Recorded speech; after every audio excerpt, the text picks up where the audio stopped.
999ers risk their lives every day keeping us safe. You're putting yourself out there to help other people at their most precious time of need. But all too often, they're abused and attacked. Their house is on fire and they're attacking us. I was standing up with her hands around my throat. No. These personal attacks on police, paramedics and firefighters are at an all-time high. He's telling me I'm going to kill your wife and I'm going to kill your family and I'm going to kill you. Leaving them traumatised and unable to work. How do you come to terms with knowing that you can't go and do the job that you love?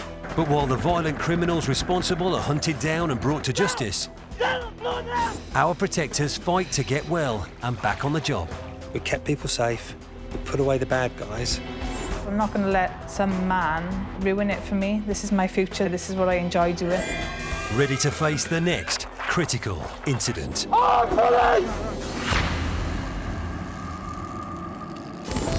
Coming up, a quiet town in northeast Wales is shocked by a spate of burglaries at Christmas. The worst type of crime, where someone's gone into another's home and they've taken presents from under the tree. Which end with an assault on a local police community support officer. I've gone to handcuff him and that's when it all went a bit wrong from there, really. And in Birmingham, an attack leaves an officer in crutches. The day after it happened, I felt like I'd been hit by a train.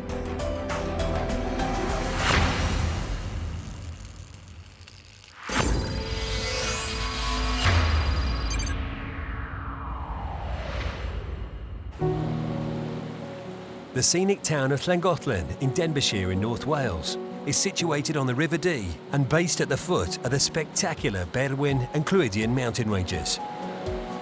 The last place you would expect an assault on the police.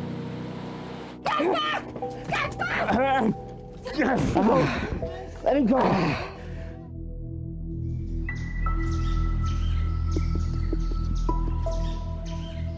The town and surrounding area have been PCSO Carl Joseph's patch for the last 8 years.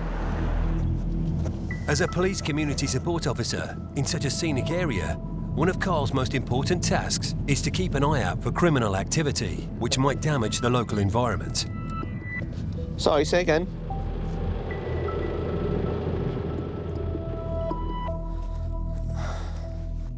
Much, it's just littering at the end of the day, isn't it? I'm a police community support officer. Basically the old style Bobby on the beat, I like to call it. Meeting people on the street and just back up for the police. People lighting little fires just to get rid of rubbish that they've had. It's, you know, it really does annoy me, really. Get your rubbish and take it home. I absolutely love this job. I've been doing it 13 years and it's the first job I've ever had where I actually don't mind getting out of bed at 6 o'clock in the morning to get to work for 7 o'clock, even in the winter. Every day is different. You get a lot of respect off members of the public as well, which is nice. And it's just nice to chat to people. Another problem Carl regularly comes across is illegal off-road vehicles.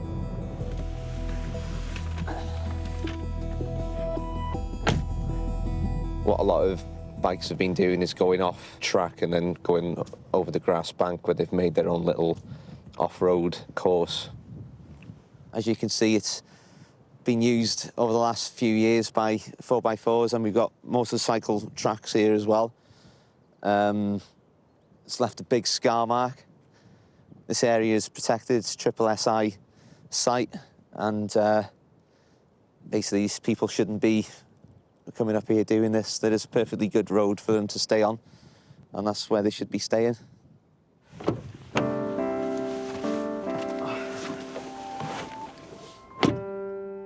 But as well as protecting the landscape, Carl also protects the people of Llangollen, the small scenic town at the foot of the mountain. A lot of people know me by first name, which is how I like it. It's just great knowing that people can come up to me with any issues they've got, and I'll see what I can do to solve it for them. How's it going? You all right, yeah? Hi, you all right? People do know him, which is exactly what we expect from him in his role. He's the eyes and ears. People will approach him. He'll engage with the community, which is exactly what we need. No, you're all right. And if he identifies a problem, then we'll look to try and solve that or to target the activity which that brings.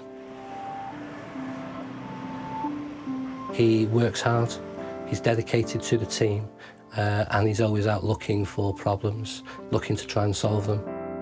He's likeable, he's always cracking a joke. You can see the way he is, he's a personable sort of guy, and that's why we get so much out of him in terms of how he interacts with members of the community. Oh, yeah, you're all right.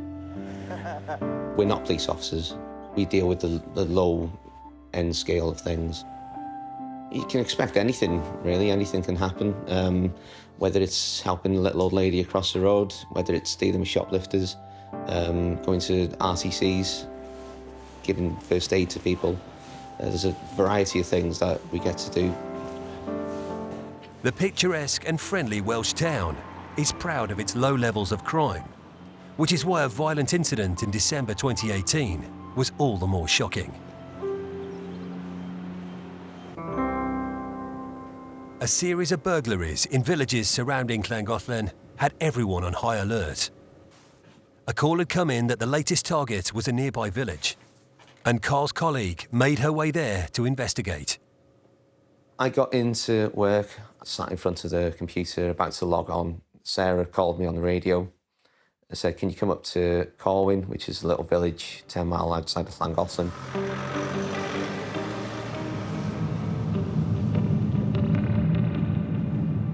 I was very aware that there'd been a few thefts of Christmas presents, burglaries, the worst type of crime, where someone's gone into another's home and they'd taken presents from under the tree and stolen items.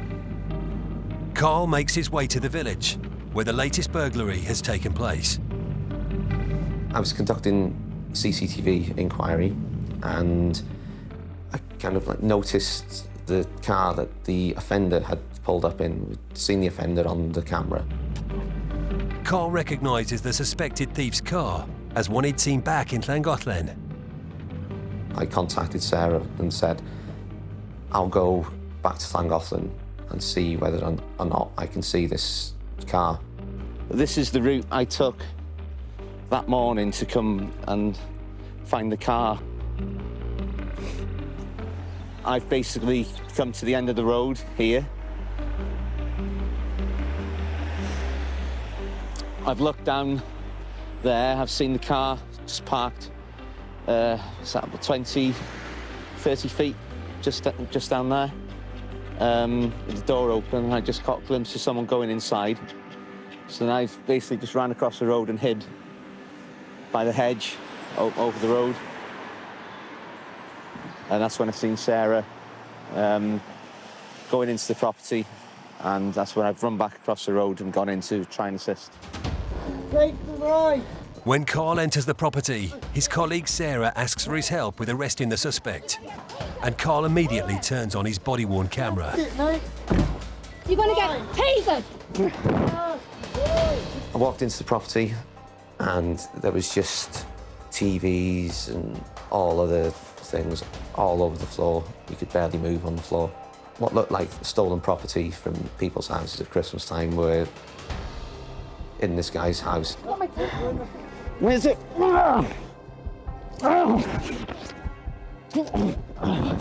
Sarah's asked me to handcuff this male as he was under arrest. And I've gone to handcuff him, and that's where it all went a bit wrong from there, really.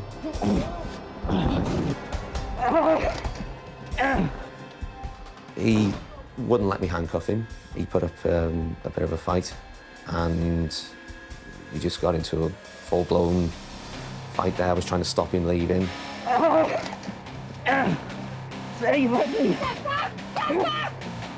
You've got two officers going into an arena with 4 people unknown to us, so when you don't know who you're dealing with, that in itself is a risk. Carl, as a PCSO, has limited equipment, His role isn't to go into violent situations. This just happened to be a situation which developed into that quickly.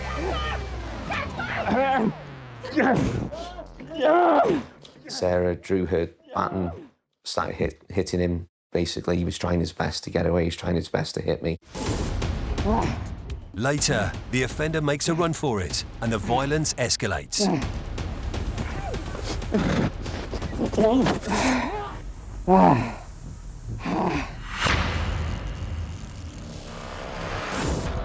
Illegal motorbike riding is not just a threat to the environment of North Wales. When these bikes are ridden dangerously, they pose a serious threat to the public and police. In the West Midlands, the police are pursuing 3 off-road bikers illegally riding on the streets. It's illegal to ride these bikes on public roads as they cannot be insured. The bikers fail to stop and are now weaving through traffic and on pavements. The gang splits up, forcing officers to pursue just one of the riders. But this rider speeds through red lights, narrowly missing drivers. A police helicopter is brought in as the bike hits 80 miles per hour in residential streets.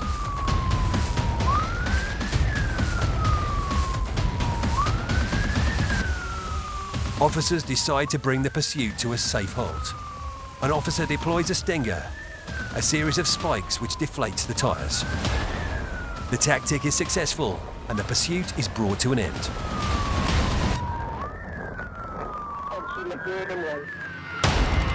The offender pleaded guilty to dangerous driving and driving without a licence or insurance. He was given 14 months in a young offender institution, suspended for a year, banned from driving for 2 years, ordered to abide by a curfew, and do 80 hours of unpaid community work.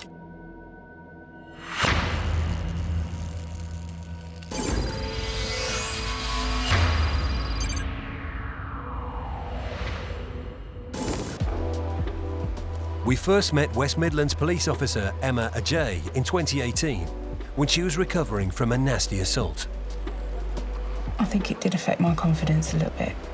It certainly made me realise that I'm mortal, you know, and these things do happen. Emma had been called to a domestic disturbance. I offered to attend, but I was supported by a taser unit of 2 male officers. The incident had been dealt with quite quickly and a man had been arrested. But as Emma and her colleague tried to get him into the back of their van, the man's son became aggressive. All right. Get away from my colleague. Get away from my colleague. He started coming at me, pushing me, punching me, and I was just going with it and pushing him back, until, you know, I could feel him punching me.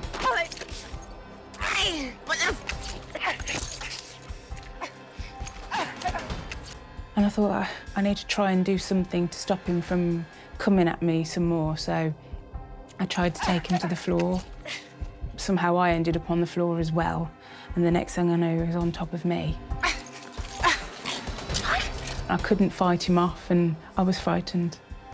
I was really frightened. He'd got his hand at the back of my head, gripped onto my hair and was smashing my head off the road, and he got his hand around my throat as well. I could hear this screaming, and I didn't realise till afterwards that was me. One of my colleagues sprayed him with the captor spray that we carry and eventually got him off. How dare you attack a female, really? I walked away when someone else had taken over, and I just felt my head. I thought, it feels a bit sore. And then I just suddenly pulled my hair, and I'd got a ball of hair in my hand. And I thought, well, it's evidence. I'll put it in an exhibit bag. Get yourself checked. No, I'm all right. I'm fine. I'm fine. I'm okay. I was still in shock, but I mainly told my colleagues that I was okay because physically I was okay. I hadn't got bits of me hanging off or anything, I was all in one piece. But emotionally, I was a mess. Come with me. Come with me. I'll take her. I'm okay. I'm okay. You can come with me. I wasn't okay. You can tell in my voice. But you just tell your colleagues because you don't want to cry in front of them. When I was taken away by my colleague, I broke down then. I'm okay, Matt.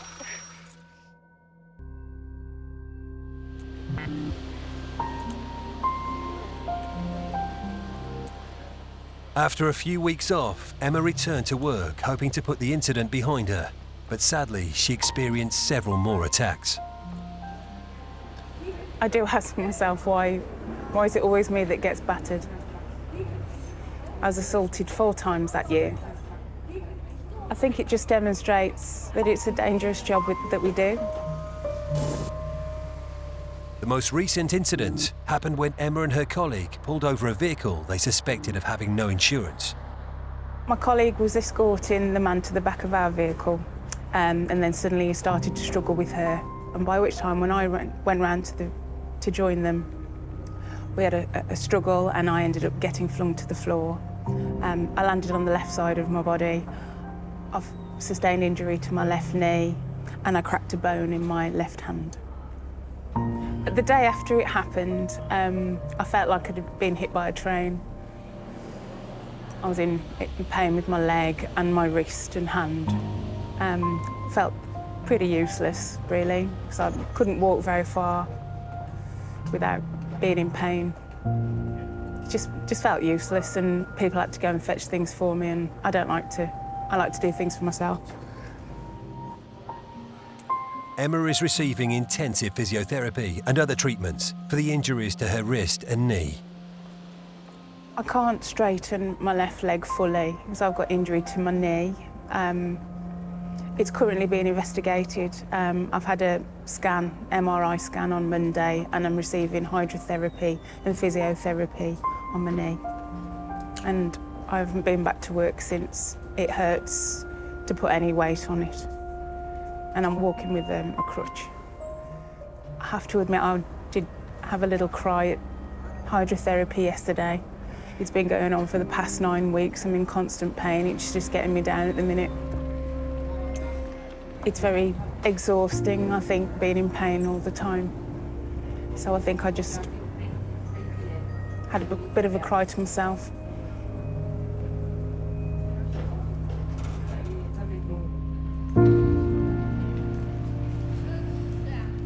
I love my job. I love being part of the response team, and I miss it terribly. But at the same time, I'm reluctant to go back. Because I'm off work at the moment, kind of lost my identity a little bit. But at the same time, I want to take as much time as I can to recover from my injuries and make sure that I recover properly before I go back to work. Since this latest attack, Emma has been off work for 5 months and now faces a difficult decision. I've been part of the response team for 13 years. I did envisage seeing out the rest of my career on response because I love the challenges. I don't think I could go back out there and deal with the jobs that they're dealing with. I'm a bit frightened now. Frightened of getting injured again, or worse. It's upsetting because I've had to make a decision to leave the front line, and it should be down to me to make that decision. But unfortunately, someone's assaulted me again and caused me injury that I may not recover from fully.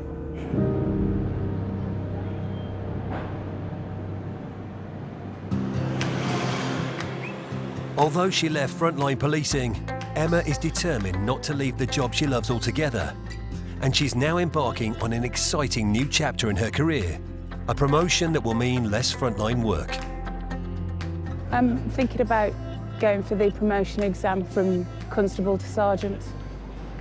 But I always wanted to challenge myself, so I'd like to get the exam passed, hopefully, and take it from there.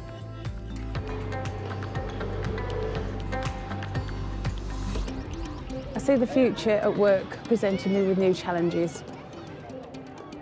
I'm looking forward to it. I'm looking forward to it.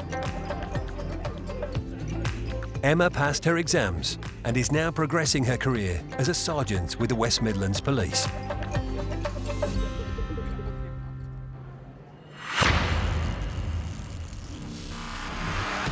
Still to come, a burglar trying to escape arrest lashes out at PCSO Carl Joseph.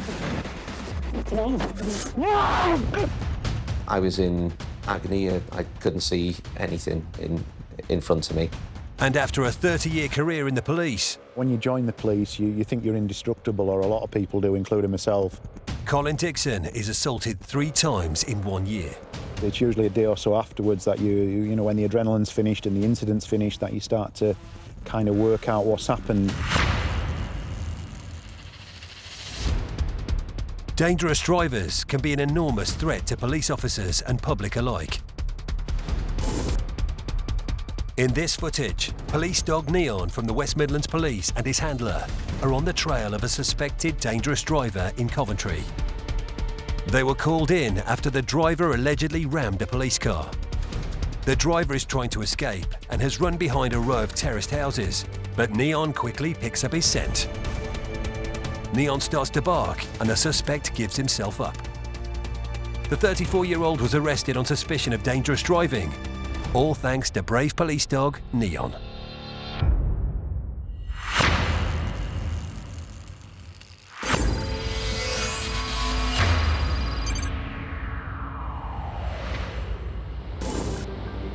Back in North Wales, PCSO Carl Joseph and his colleague Sarah are attempting to apprehend a man who is suspected of committing a spate of burglaries just before Christmas.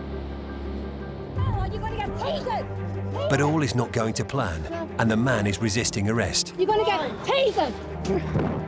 Sarah drew her baton, started hitting him. Basically, he was trying his best to get away, he was trying his best to hit me. And that's when she took her spray out and has gone to spray him, and he squeezed her hand very tightly to get the spray off her. He caught Sarah in one of her eyes and down the side of her face. He had the spray in his hand and about this far away from my face, and he unleashed near enough the whole bottle into my face from about 6 to 10 inches away. It's just a burning, horrible sensation. It went in both eyes, ear, up my nostrils, hit the back of my throat, all over my face. Just taking my breath away. It was burning the back of my throat. Just making my eyesight go. I just felt like I was on fire. Sarah was still trying to get him, shouting at him to stop. Let him go, let him go, let him go. I got forced back onto the wall, so I made the conscious decision to just let him go. Said to Sarah, just let him go, we'll get him outside. He's run off down the pathway. Sarah's gone after him. She got sprayed in her face as well.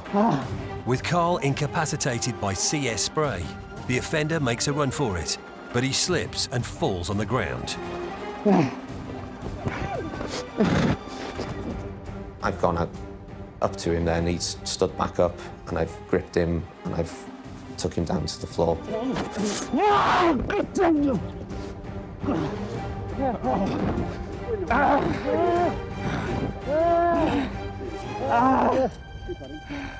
And then 2 members of the public have come along with Sarah and helped restrain him and get him handcuffed.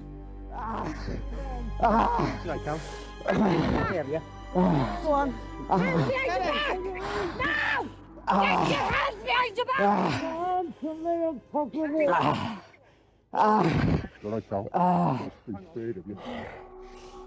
Keep going. I was in agony. I couldn't, to this point now, I couldn't see anything in front of me. I can't see, sir.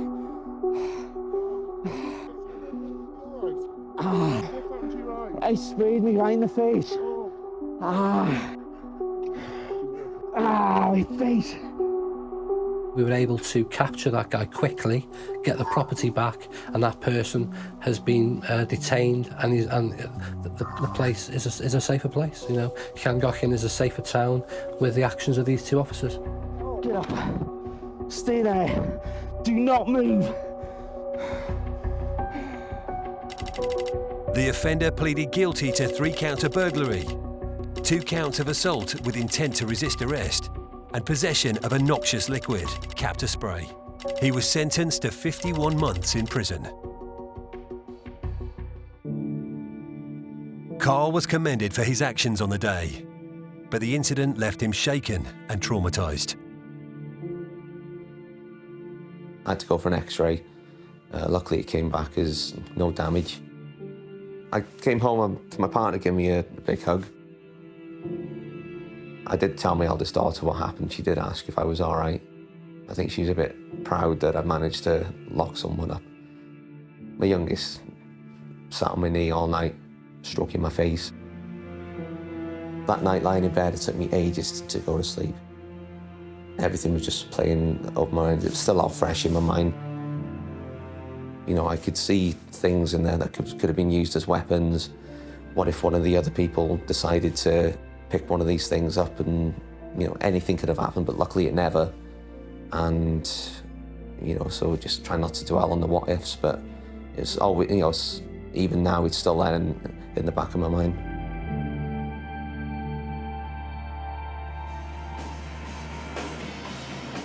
One of the ways Carl has been able to move on from his traumatic incident was to get back to his favourite pastime as the lead singer in his own rock band, Before the Storm.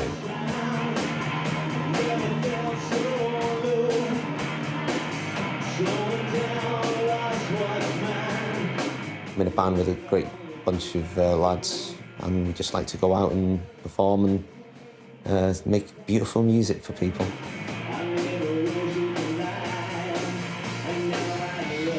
You know, I work hard, I work a lot of hours. I try and gig whenever I can, because that is my other passion as well.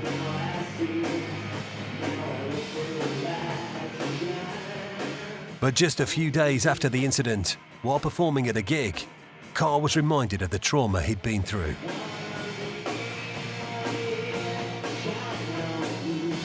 I was doing a gig on New Year's Eve at a pub I've been singing in for years, and someone dropped a glass, and I jumped out my skin.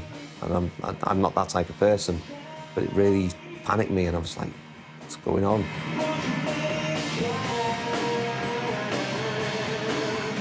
I really struggled throughout the entire gig. Not only my throat was still sore anyway after being sprayed, but yeah, I wasn't right. Despite this setback, performing as a musician continues to be an important part of Carl's life and a welcome distraction from his role as a PCSO. Tonight was absolutely phenomenal. Great venue and great crowd. Some people look at the police and see a robot. We're not robots, we are humans, we have families, we have hobbies, and we have a life outside of the job. With just a few days off after the incident, Carl was soon back patrolling the streets and quiet country roads of Llangollen. Carl is a brave guy. He could have wallowed in feeling sorry for himself, but do you know what? He's a strong guy. He's got back into work, and the community will always be grateful for the actions on that day. Getting back to his everyday duties, protecting the public and the environment, have proved to be just the tonic that Carl needed. Just going onto one of the local off-road tracks. I had a report of a 4x4 that's been abandoned on there. I was not looking forward to walking up a muddy hill.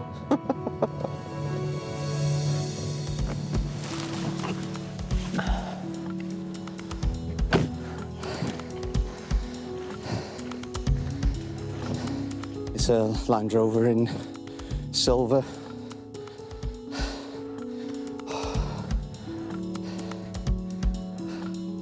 Steering wheel's been taken off it, as of all the lights on the front. Apologies for all the heavy breathing there. I think Christmas has been a bit too kind to me. Long term, he's back to his same chatty self. He still cracks jokes, which are bad, I'm sorry to say, but they are awful jokes. But we do tolerate them as much as we can. It's a choice of doing this or working in a city. I definitely would rather do this, without a doubt. I'm in a forest. It's not raining, thankfully.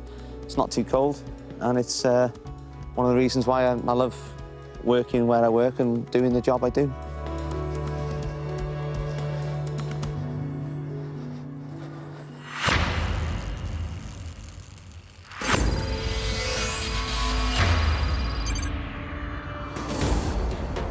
Although policing is a dangerous job, protecting the public is at the heart of their role. It's why most police officers join the force in the first place, to help their community. In the Wirral, Inspector Craig O'Brien and Sergeant Tim Pottle are at the helm of one of Merseyside Police's emergency response teams. As a response section, with sort of the jack of all trades really, you never know from one day to the next what you're going to be going in to deal with. It's a challenging role, with a wide variety of crime and emergencies that require an urgent response. We deal with obviously all the 999 calls that come out, provide people with that reassurance when they dial 999. There's people and staff at the end of the phone that are going to do their absolute best to get there as quickly and safely as possible and help them out. And with a reduced number of officers, the challenges are even greater. When I first started working the Wirral 10 years ago, I had a team of 14 officers just covering Birkenhead. Now I have a similar number of officers covering the whole of the Wirral. So we have a much reduced pool of officers for still well, probably more work than we were dealing with back then. Even though we're cut back in terms of numbers, we will always do absolutely everything that we possibly can to get there as quickly and as safely as we can to help people, to support people.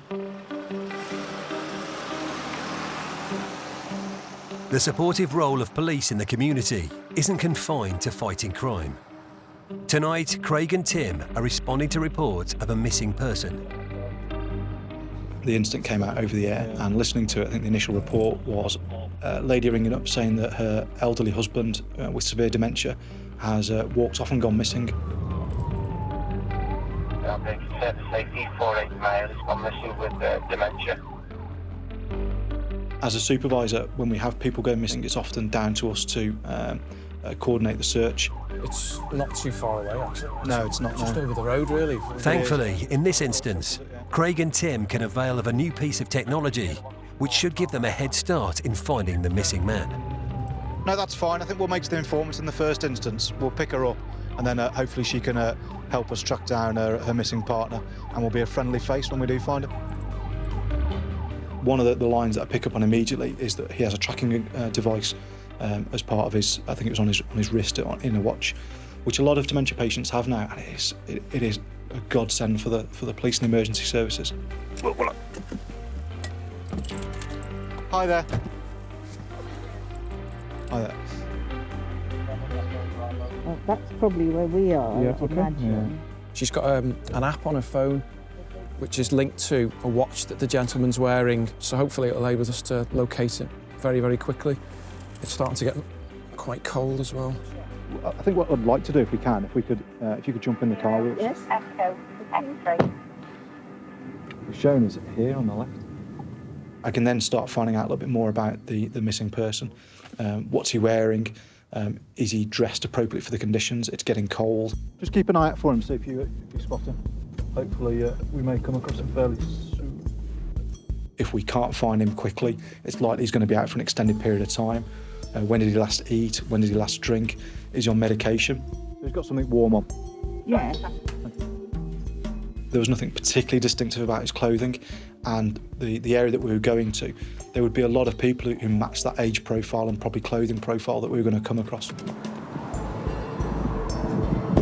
So I've gone into the car park, got my torch out and started searching, and immediately I've heard a lone voice talking, a male voice. So that's drawn my attention, and I found myself heading over towards the back of a particular shop that's got some stairs. But then immediately saw like a bright screen of a mobile phone and a young chap chatting. I thought, not the person I'm looking for. Hello, it's not Philip, is it? No. You haven't seen a fella with red trousers and a green coat, have you? Oh, fella, red trousers, green coat, my what? No, he's missing, and his tracker shows him somewhere around here, so we're just looking for him. No, I'll keep an eye on him, mate. Cool, thanks very much. At that point, I've heard a shout from behind us, and a colleague had, who was still with the police car, was shouting that they'd spotted him. You got him? Oh, good. She found him. Sierra 134 with this missing chap now. I've got to the main road. I've seen her hugging her partner and thought, oh, that's such a relief. And another good result. Hi there, you all right? Oh, not again. Hello. Hello. My name's Tim. Hi. Should we head back to the car? Yeah. I'll walk back if you want to jump in. Do you want me to carry your bag, sir? You all right? Gone are the days where we would perhaps reunite someone who'd been missing and then walk away.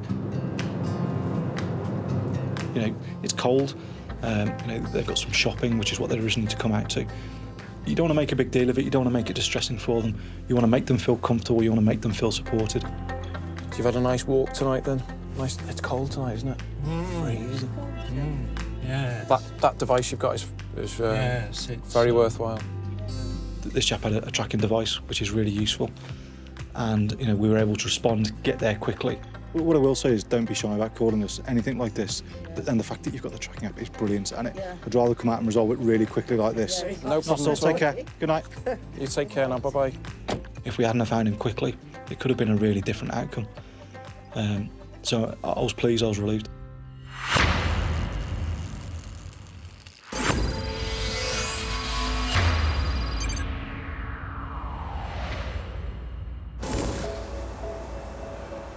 Colin Dixon is a police officer with 30 years' experience in West Yorkshire Police. He is at the Police Treatment Centre in Castlebrae in Scotland, a charity which provides treatment and support for injured serving and retired police officers. Colin is here for intensive therapy for an injury to his shoulder. So again, if we're working on the weaker leg, we could drive it up with both legs and have that control to even just... The care predominantly has been physio, but it's not been physio exercises, it's been heat treatment, which have helped considerably with the pain that I was having. There's some exercises that we've been taught to do in our own time, as well as some upper body class work, which you do with other patients. Again, tummy muscles are nice and tight. Yeah, massive amount to think about. Yep. It's a combination of things which hopefully get you leaving here with less pain than what you had when you came. Fantastic. Colin has had a fulfilling career in the police, with many standout moments. My fondest memories of being in the police force is my time when I was seconded to a drugs team. It was a big eye-opener for me, the addictions that some of these people have got. Predominantly at the time in the 90s where we were in Leeds, it was heroin. I took a great deal of interest in trying to help the addicts, but also we spent an awful lot of time targeting the dealers that we knew were responsible. It was totally different to being in uniform, so you were in plain clothes. A lot of intense surveillance over many, many months. And many of them that were successful, that saw some prison sentences being handed out to several of the street dealers in the Leeds area. Despite his years of experience, this past year has been extremely difficult for Colin. He's been assaulted 3 times while on duty. The intensity of some of the assaults can stay with you for quite some time. In particular, the first one, which happened in March, that was a very violent attack, which just sparked out of nowhere. The incident started while Colin was waiting in a police car for his partner, who was out on the street. It was dark, it was still winter months, and he was speaking to this lad who was in dark clothing. I said, "Is everything all right there?" And he says he's been abusive to me. Then as we pulled away to set off, the same gentleman has shouted some abuse at us. and it's got to the point where we've stopped, we've got out, we've informed him he's under arrest for a public order offence. Very, very quickly, as soon as the first handcuff goes on his wrist, a split second, he changes from being compliant to absolutely not compliant and very, very violent. So resisting arrest, he's pulled me quite hard to pull away. I've kept hold of him, and when I've kept hold of him with the one handcuff, then he's been doing haymakers with his fist around my head, which I've had to sort of block myself, put my head to one side to avoid getting hit in the face. And this goes on for probably 60, 90 seconds.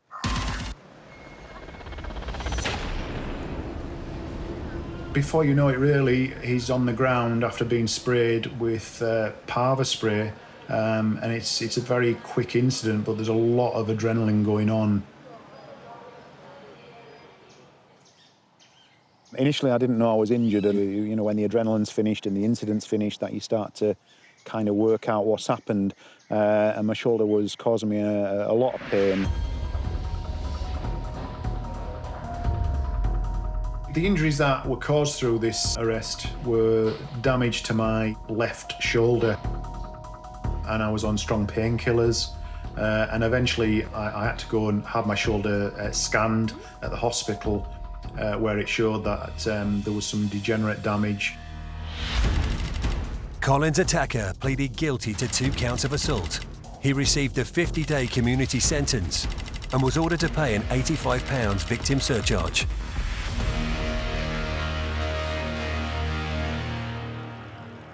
This attack, along with previous incidents, made Colin reflect on his career.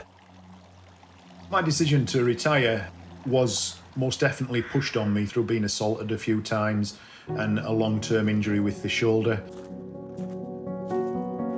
And if I was to go back without being physically and mentally well, policing is too fast and it's too furious to go into without really being lined up and switched on with what you should be dealing with.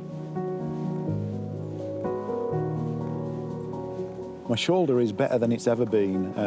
We've had 2 weeks of intense treatment with it, so it's been really beneficial to come here. Come back down, and what I want you to do is think about squeezing your heels together. Yeah. Clench your bum cheeks as tight as you can. Yeah. The environment here is beautiful, so you can't help but soak that in.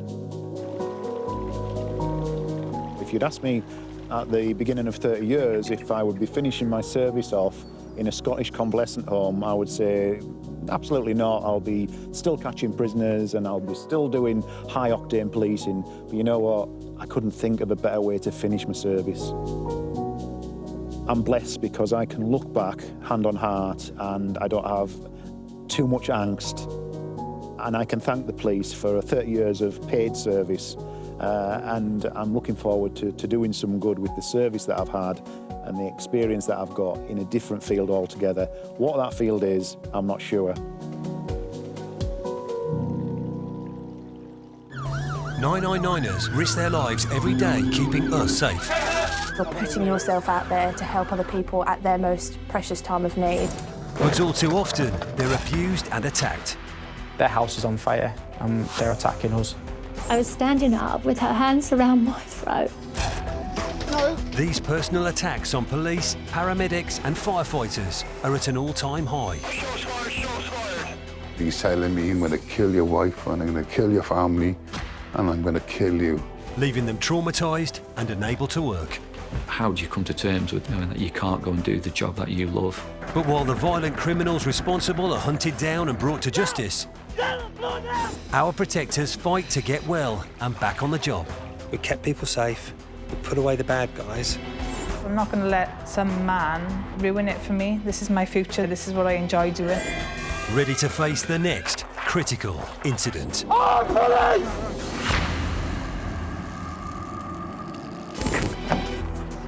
Coming up, a police community support officer is attacked with scissors while apprehending a wanted man. All right, you're wanted for several incidents, okay? All right? All I remember seeing was just quite a lot of blood pouring down my arm. Put it down now! No! Put it down! we explore the importance of body-worn video for police forces across the UK. The footage was a huge element of the case. It's really the video that convicted this man. And a dangerous driver shocks Kent police officers when he leaves the wheel during a pursuit. Driver just swap seats. Driver Looks like we just had the driver swap seat.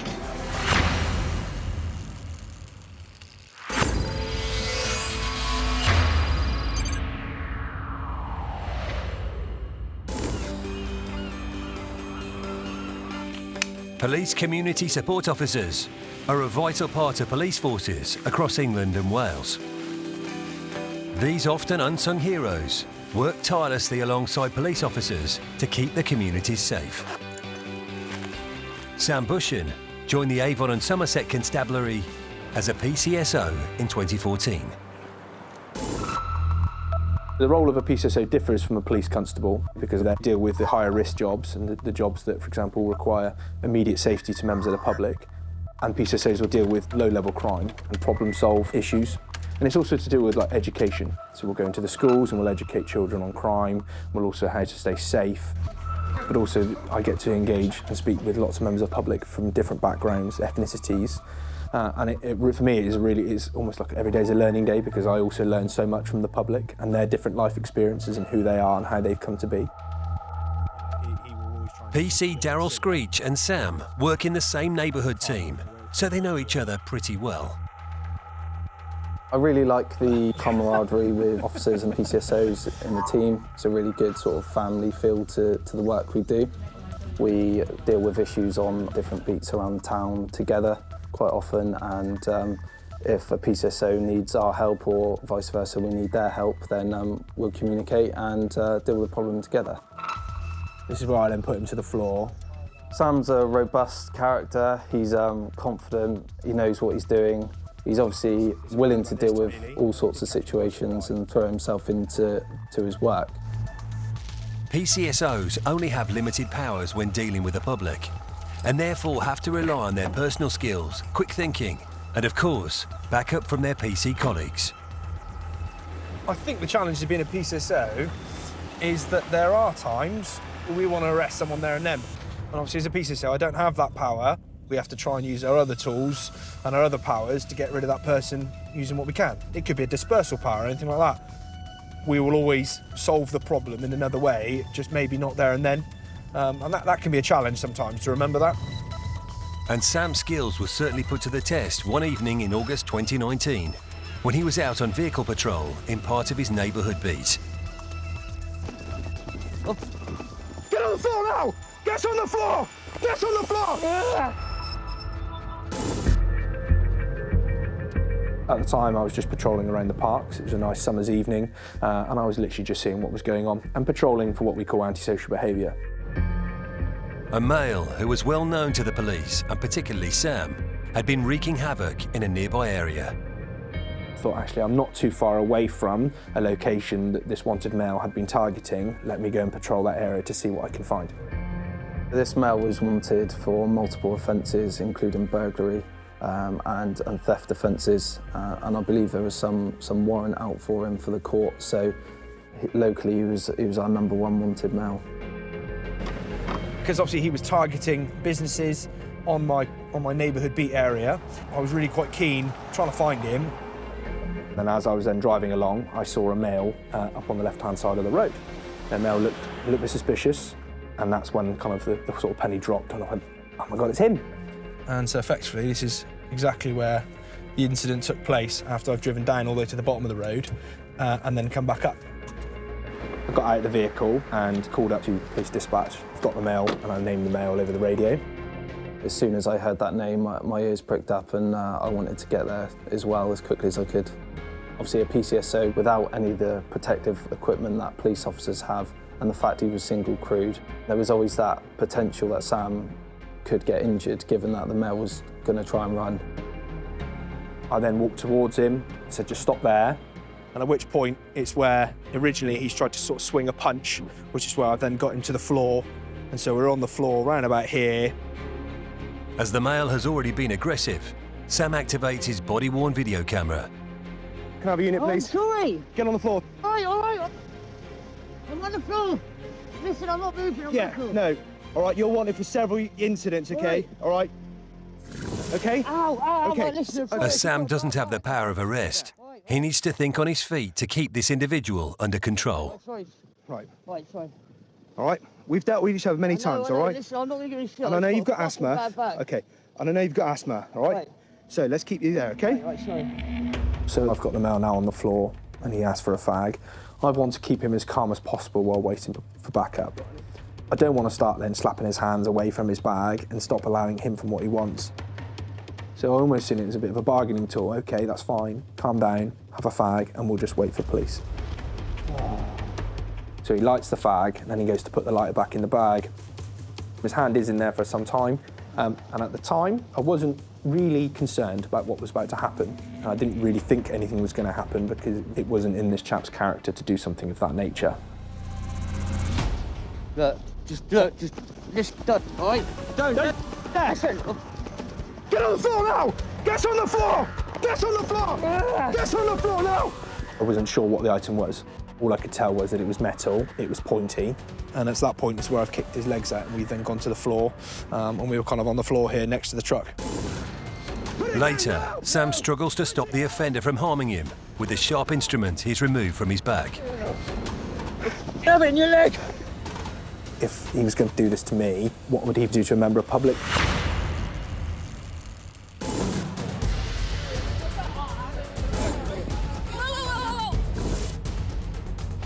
Body-worn video, or BWV, has become a common piece of kit for police officers across the UK, with over 63,000 now in use.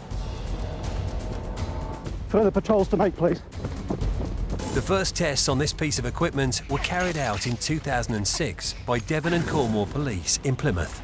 The idea behind introducing BWV was to reassure the public, resolve complaints about the police more quickly, and to reduce assaults on officers.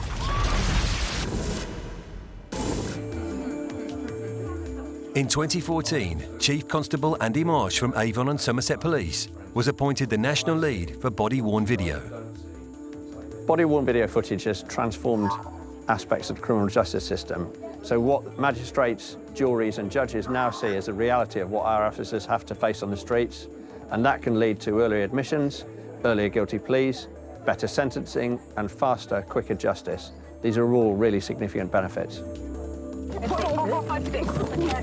In terms of an assault on an officer, we'll actually show the demeanour, the language, the injuries, the impact that cannot really be accounted for in a written statement in the same way. So it has actually transformed a court's understanding. I know how much magistrates and judges value seeing that real footage, and I'm very familiar with cases where judges and magistrates have asked to see the footage of officers being assaulted again and again and again because they want to understand what's happened. It's now pretty standard kit within the United Kingdom, and we're global leaders around the use of body-worn video in policing. We've had body-worn cameras in Kent for some time. I wanted three benefits from it, absolutely, hopefully allowing victims to get better justice at court through guilty pleas, and that's happening. To deal with complaints against officers, malicious or better officer behaviour, and that's happening. And then thirdly, to give officers more confidence when they're on the street. No. PC Daniel Stride was attacked with a knife while attending a call. His body-worn video was used in the court case, which resulted in the offender being sentenced to 9 years in prison. It would have affected the case so much so that it would have been my word against the defendants.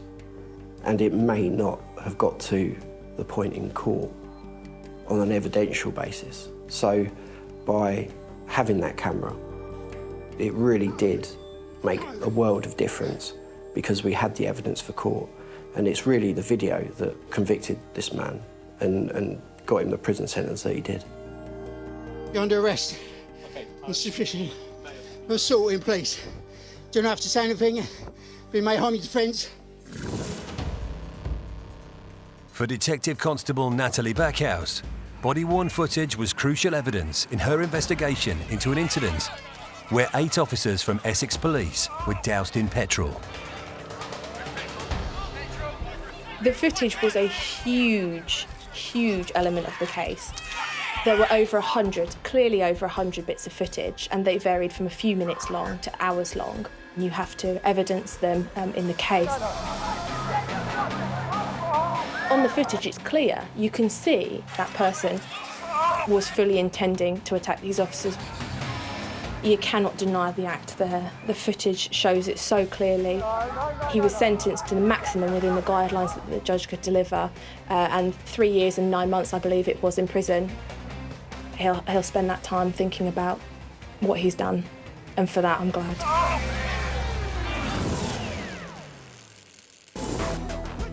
Still to come, PCSO Sam Bushin calls for backup as he struggles to hold on to an offender. On my way to that location, I heard Sam shout over the air on our radio in a bit of a panic. Comes on the area! Put it down! So I started making it to that location as quickly as I could. And a retired emergency medical technician looks back on his 32-year career. There were several times I was in an ambulance and there was tears running out of my eyes.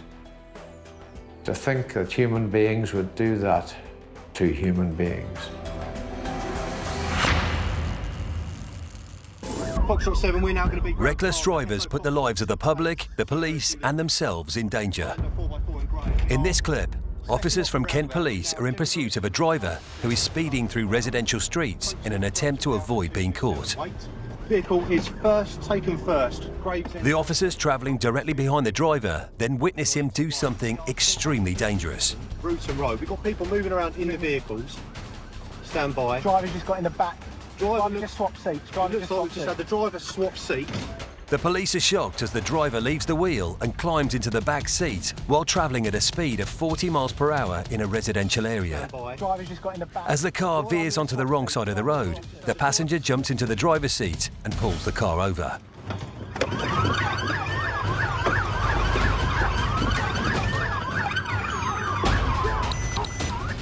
The driver is arrested at the scene and charged with dangerous driving. He pleaded guilty to the offence and was jailed for 14 months and banned from driving for more than 3 years.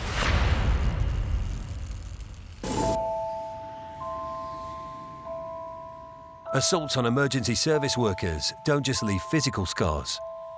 They often leave psychological ones as well.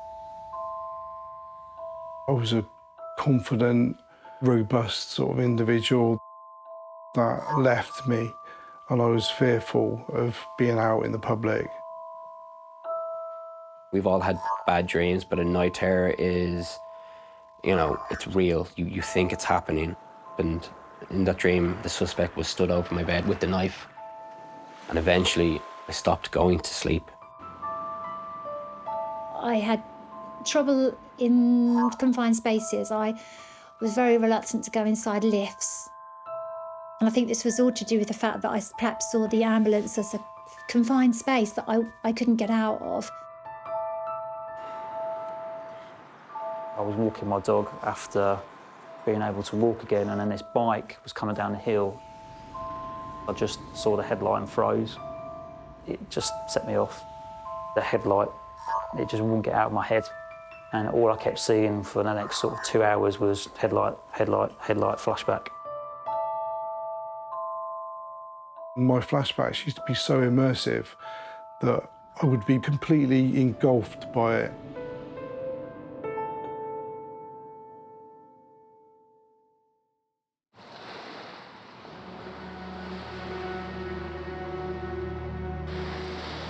Post-traumatic stress disorder, or PTSD, is an anxiety disorder caused by exposure to traumatic and distressing events. During World War I, it was first described as shell shock. It wasn't until the 1980s that it was given the name that we know it as today. Some of those at most risk of PTSD are emergency service workers due to the volume of disturbing events they are exposed to. A study by the University of Cambridge, sponsored by Police Care UK, suggests the rates of PTSD in the police service are almost 5 times higher than in the general UK population. Dr. Michael Patterson, a former police officer in Northern Ireland, lost both his arms when a rocket-propelled grenade was launched at his police Land Rover in 1981. He went on to become a clinical psychologist and has done a lot of work with emergency service workers suffering with PTSD. Whenever a disturbing event occurs, maybe a threat to oneself or somebody else, in other words, you witness it, and the response could be a strong emotional one, could be one of fear, could be a sense of helplessness, could be a sense of horror.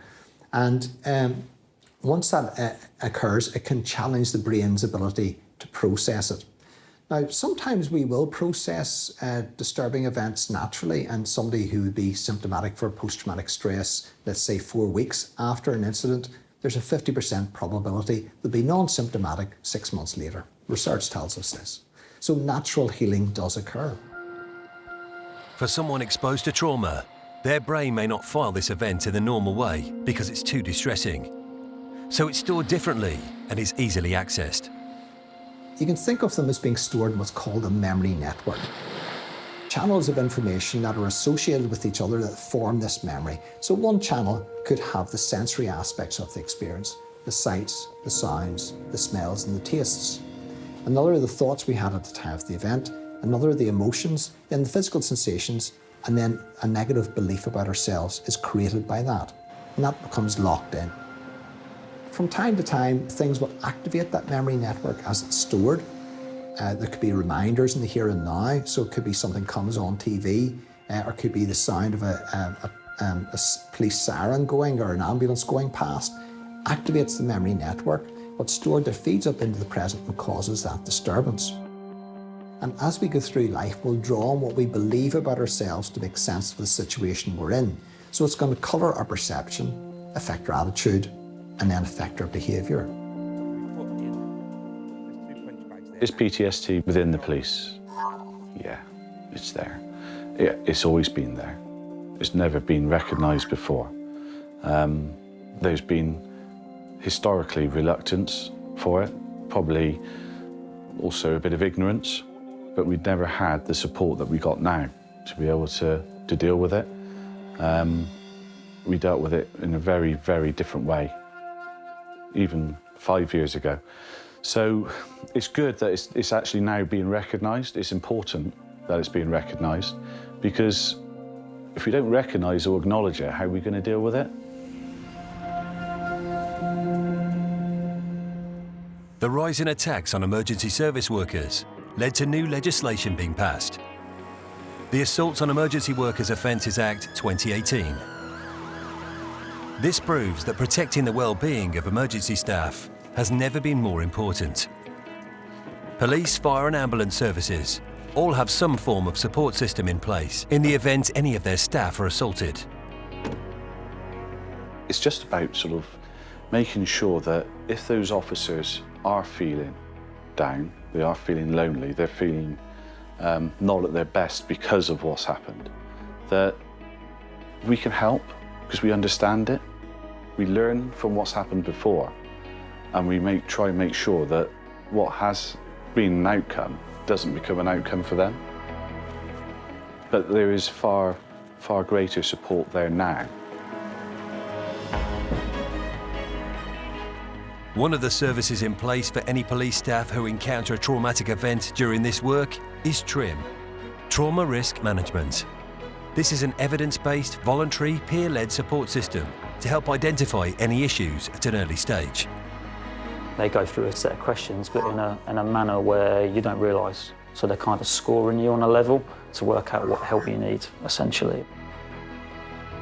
PC Pete Ormerod used the Kent Police TRIM service after being hit by a car he was trying to stop with a stinger, resulting in a badly broken leg. I then moved into one-to-one counselling with our welfare services here at headquarters. And then after 3 personal sessions, I moved on to what a Feel Well, Live Well course, going through how your brain works, essentially. I kind of explain it all, hopefully in a little while, that everyone can understand. Of course, it's not just police who need support after they've been abused. Even ambulance staff come under attack. Emergency medical technician Dylan Parry has been with the Welsh Ambulance Service since 1985. He recently became a project officer, supporting staff who have been victims of violence and aggression at work. When I get these reports in and I contact those staff, the first thing I ask is, how are you? And I find that that is sometimes as good as anything you can offer them, that someone actually cares. No, there won't be any issues with that. You've got to get yourself sorted. There are lines that are being crossed that are just simply not acceptable, and we cannot underestimate the effect it's having on those staff. I will contact them on a regular basis to provide the extra welfare support that they may or may not need. I will liaise between them, the police, and the Crown Prosecution Service in terms of helping them provide statements, getting outcomes for them, and keeping them updated on the case progress that is being made. Part of this is to make this process as easy as possible for them. The most important thing is their welfare and well-being. Are they okay?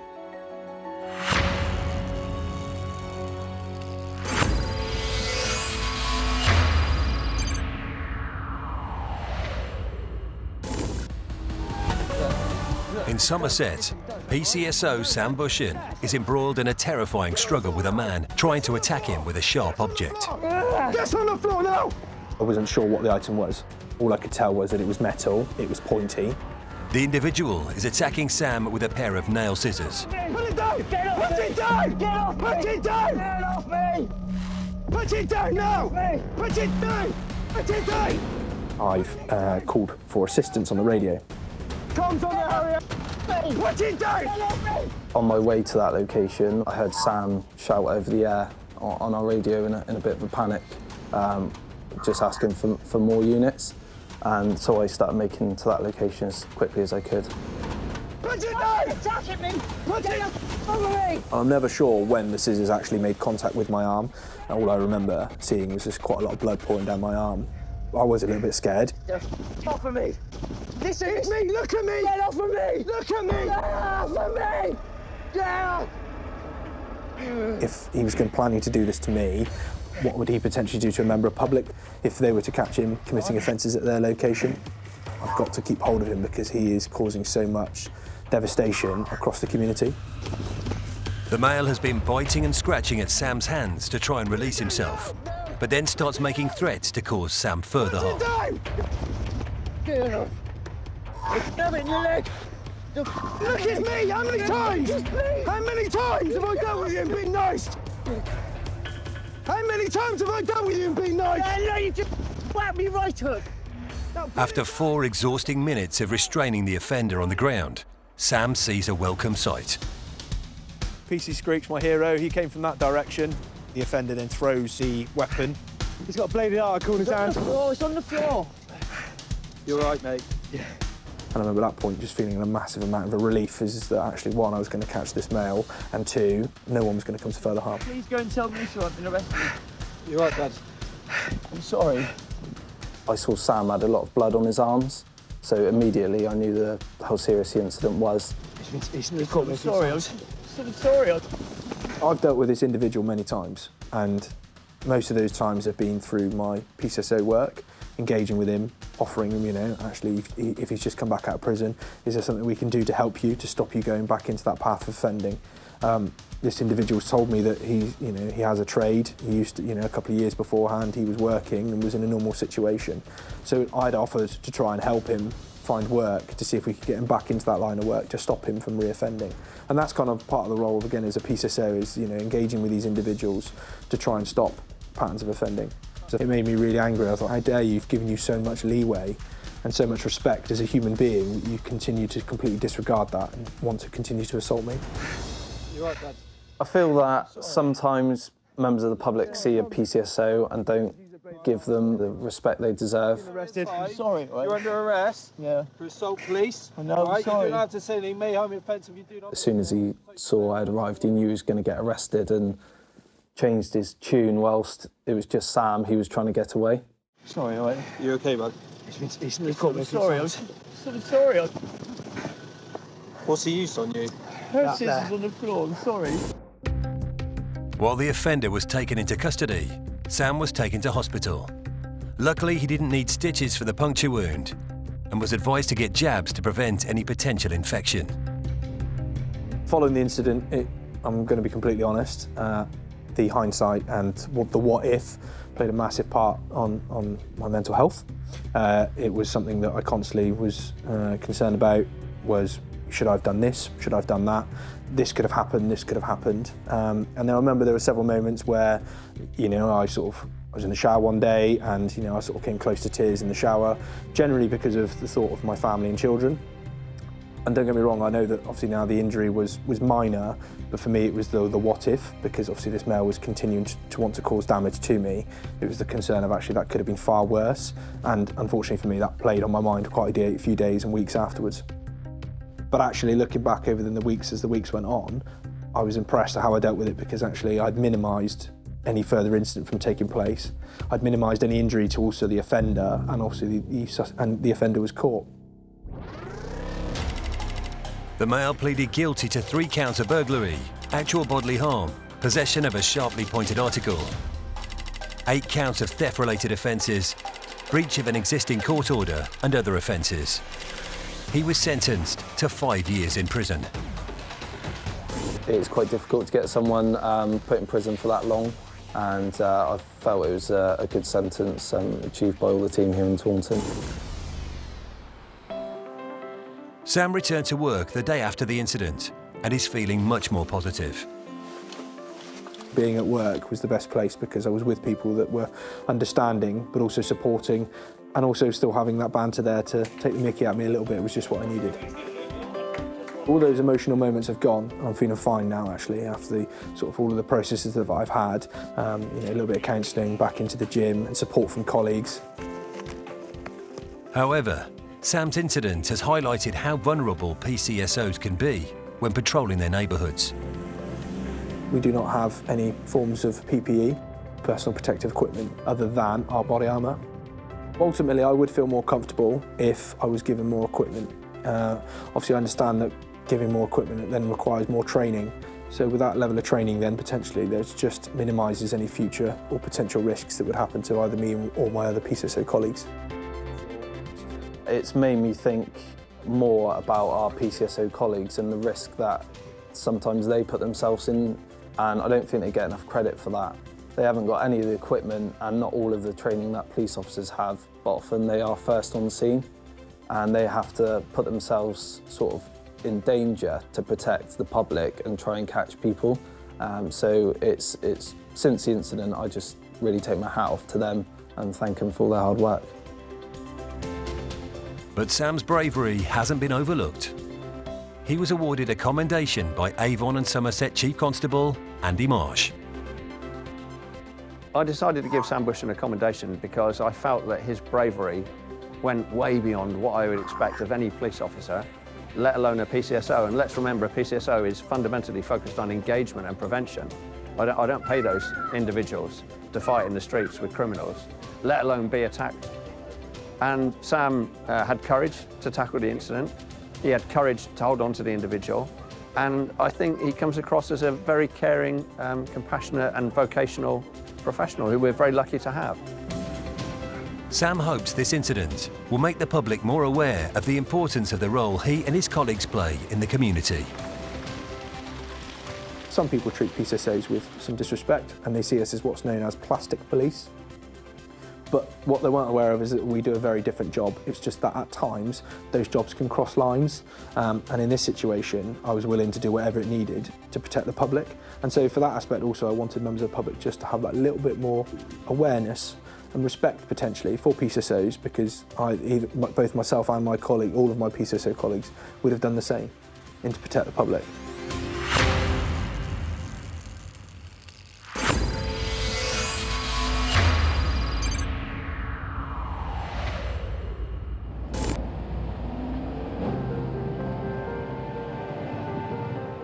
I'm actually from agricultural background. I was agricultural trained. I hoped to become a farmer. That's all I ever really wanted to be. Therefore, at school, I didn't bother too much about education. I avoided it because, homeworks weren't done. And I came home to work. All I thought of in those early 70s was work was a farmer. But a dramatic event would lead Kenny Douglas down a very different track. We are married, my wife and I, for 40 years. After 1 year of our marriage, I was involved in a road traffic accident. It was, the vehicle I was in collision with a ready-mix concrete lorry, a lorry with a large tub of cement on the back of it. The lorry was right off, so you can imagine what my car was like. I was unconscious. The fire brigade had to cut me out of the car. 2 ambulance men arrived. I didn't know them because I was unconscious. They told me afterwards that they had to start my heart twice with my precordial thump because my heart stopped on 2 occasions. I wasn't expected to live. And here I am today. Them 2 men were very high on my list of people that I admired. They had actually saved my life. Kenny then decided to train as an emergency medical technician. I'd been a patient, and then I was being able to return what I felt to the community, what the community did for me, what the ambulance service did for me. My ambulance service started in 1985. I then started a 32-year career, and a couple of days.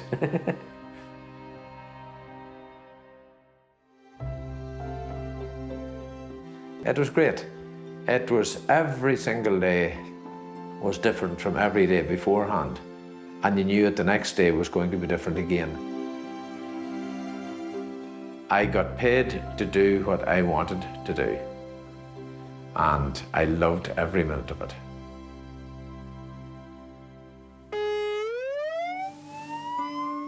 Although Kenny was passionate about his job, like many of his colleagues throughout the UK, he would encounter some terrifying situations when trying to help patients. We're transferring a lady, and she walked into the ambulance and sat down. I put her seatbelt around her. Every now and then she'd move her right hand down to the seatbelt clutch, and I'd say, "You okay there?" "Oh yeah, I'm okay." And every now and then the right hand would go down. And then all of a sudden, her right hand darted over, pressed the button of the seatbelt, and out she came with a knife she had concealed. It was like a steak knife from a kitchen. Her intentions was to carve up the person beside her. And I shouted with a raised voice to the driver, "Stop." And he just braked the ambulance suddenly. The sudden jolt of the ambulance going forward, stopping, brought her off balance. I grabbed her wrist, got the knife out of her hand, and we did radio ahead, and there were people at the location we were going to waiting for us, as well as the police. And the weapon was handed over, but I heard nothing more about her since. Unbelievably, there were occasions when Kenny went to call-outs and it was made clear uniforms weren't welcome, even ambulance crew uniforms. We did go to a location where there was a party going on, and we were sent because the neighbours had heard bottles breaking and somebody screaming. So having arrived at the scene, we never found a patient. We arrived at the scene, walked the last bit of the distance because of way cars were close to the house and such things, and by the time we'd walked up an alleyway, brought what equipment we thought we may need, uniforms arrived on the scene. We weren't wanted, and next thing there was missiles thrown at us. We took off to our heels. We had to because there was too many people after us. There were things being thrown at us. So thankfully on that occasion, as I run, I took my keys in my hand and into the driver's door, and the equipment I had in my hand was landed in the passenger seat. My mate was in the back, and away we went. But things did hit the ambulance, but there was no real damage done to the ambulance. But I think if we'd stayed any longer, we may have been patients ourselves. But it was the tragedies involving the loss of young children and babies that affected him most.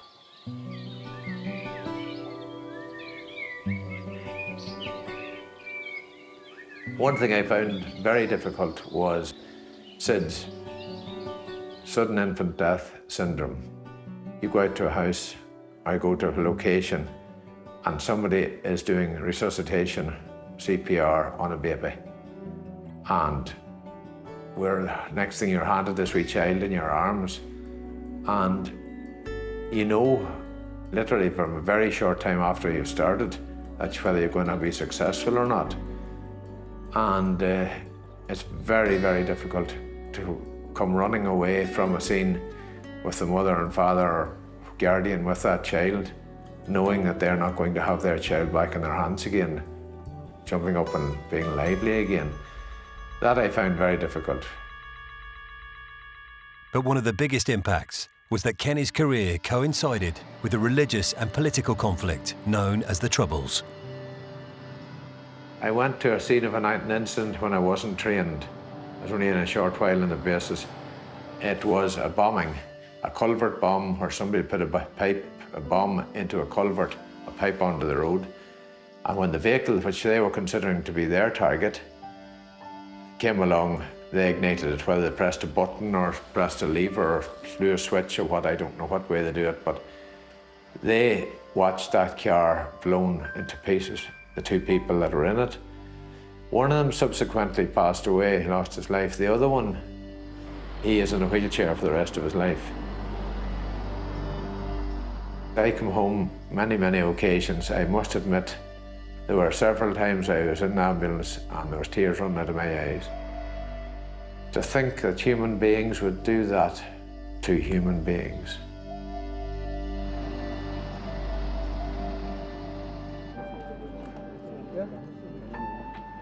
We had specialist doctors who had specialist training because they had so much practical work.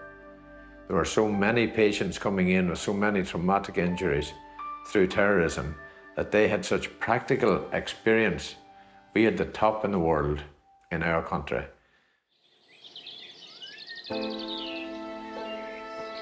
But it's the positive experiences that have given Kenny great satisfaction over the years.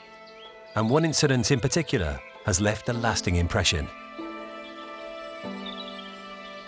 A young girl gave birth to a baby, and the wee baby was premature. And I remember holding the wee baby and assisting it with breathing. You don't go in a baby, just enough air out of your lips, out of your cheeks, because you don't want to damage the wee premature lungs. And I said to the mother, if you're coming, girl, come on now.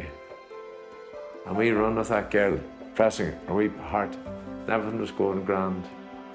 A wee girl was transferred to Belfast. We actually left her in casualty. We're told, guys, go and get your vehicle ready, you're going to transfer to Belfast. We transferred her to Belfast. And I heard nothing about that child other than a few times when I called in and she was always in a wee incubator. I like to follow up with patients. But that was it over. Years and years and years later, I was in a certain location purchasing something in a shop. And a woman says, do you know who I am? She says, no. I said, no. I'm the mother of a wee baby that you told me, if you're coming with this child, come on now. And I thought for a moment, how is that child? I was nearly afraid to ask. She says, she's my daughter and she's now a mother herself. That's how many years it was later.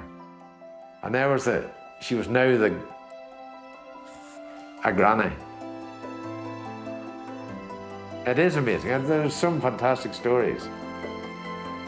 That's happened in several places where I've had to be reminded of what I had done for somebody by somebody who was very, very excited at having met me again.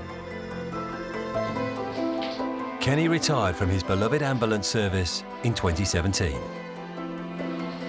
I planned to leave, and at a reasonably healthy young time in my life, I'm able to do things now and walk away for myself. It's not that I've forgotten the work. I pray a wee verbal prayer in my mind each time I meet an ambulance going out the road. I thank the Lord for the time I was there, and that God's blessing would be upon each one of us that's driving those ambulances.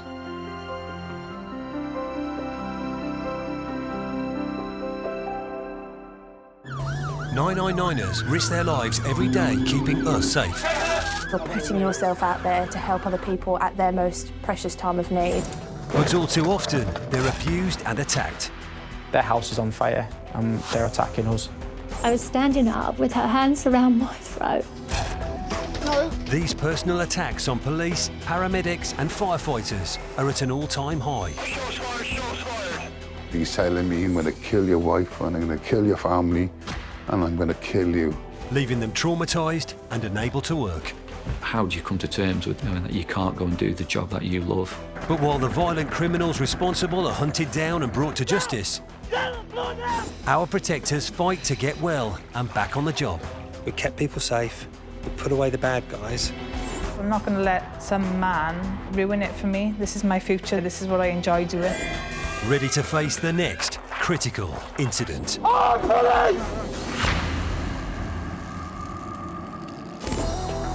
The UK has had a love affair with cars for over a century. But with close to 39 million cars on the road, policing vehicle crime is a mammoth task. The biggest weapon we come across are vehicles. Not knives, not guns. With almost 1,800 deaths on our road every year and more than 25,000 seriously injured, dangerous and criminal driving is a huge problem. What we have seen is a growing number of officers seriously injured and worse at the hands of people using vehicles as a weapon. In this critical incident special, we'll explore what it takes to police Britain's roads. Coming up, how the dangerous tactic of ramming has become standard for criminals on the run. It's not acceptable to have that level of violence put against you. The rise of moped-enabled crime and the controversial tactic police are using to stop it. It is a very, very assertive tactic. We do it in order to try and just reduce the risk to the public. And the police operation in Hampshire, which helped catch a criminal gang responsible for an audacious ATM theft. They're clearly desperate thieves on the run. The officers will have been thinking there is a high level of perceived threat in this case.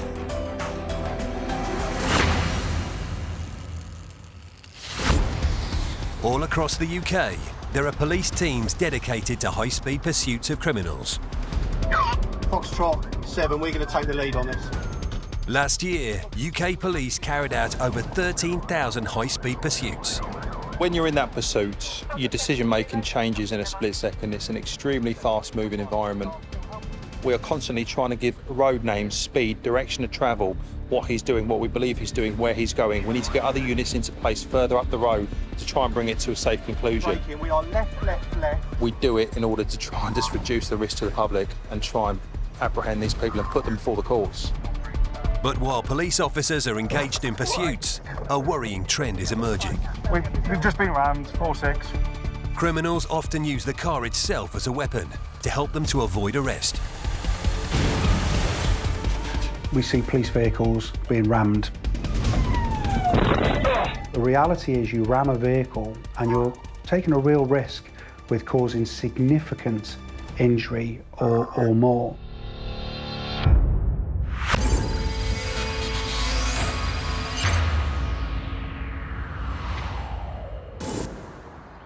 In Manchester, the Tactical Vehicle Intercept Unit is tasked with combating vehicle crime using high-powered unmarked cars. One member of the team knows how dangerous the criminal tactic of ramming can be. It's not acceptable to go to work and to have that level of violence put against you. And just the damage to police cars, it's not acceptable to ram police cars and damage what everybody pays the taxes for. For Ian, one pursuit stands out more than others. We were working on a 7 p.m. till 5 a.m. shift that night, and we'd been working in the south of the force. At that time, I think it was about 3 in the morning, and we were getting quite a lot of burglaries out in villages toward the north of the force. So we decided to go up to that sort of area. As we were going up there, we were just coming off the motorway at Bury when we heard on the radio the local channel of an alarm that was coming in, a monitored alarm at a convenience store. Ian is at the store in minutes, where he finds the thieves in their car trying to make a getaway.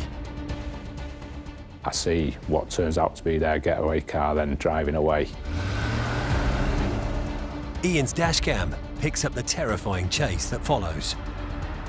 I'm playing catch up then with the route that they've gone. There's one sort of long road out of there, so I drive down there and eventually get the Mondeo in sight. Fortunately, it's a pretty straight road and there's not a lot of places to turn off on it. In pursuit from this D's on in Greenmount, it's Ford Mondeo and it's continuing. Ask the section patrols to come with me. I need them section patrols involved in this pursuit.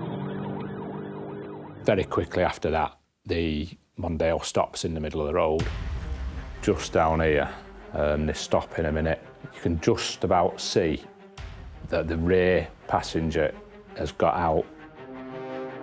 A man gets out and he's holding a hammer then. The passenger is opening his door as well, and he's got a metal bar in his hand.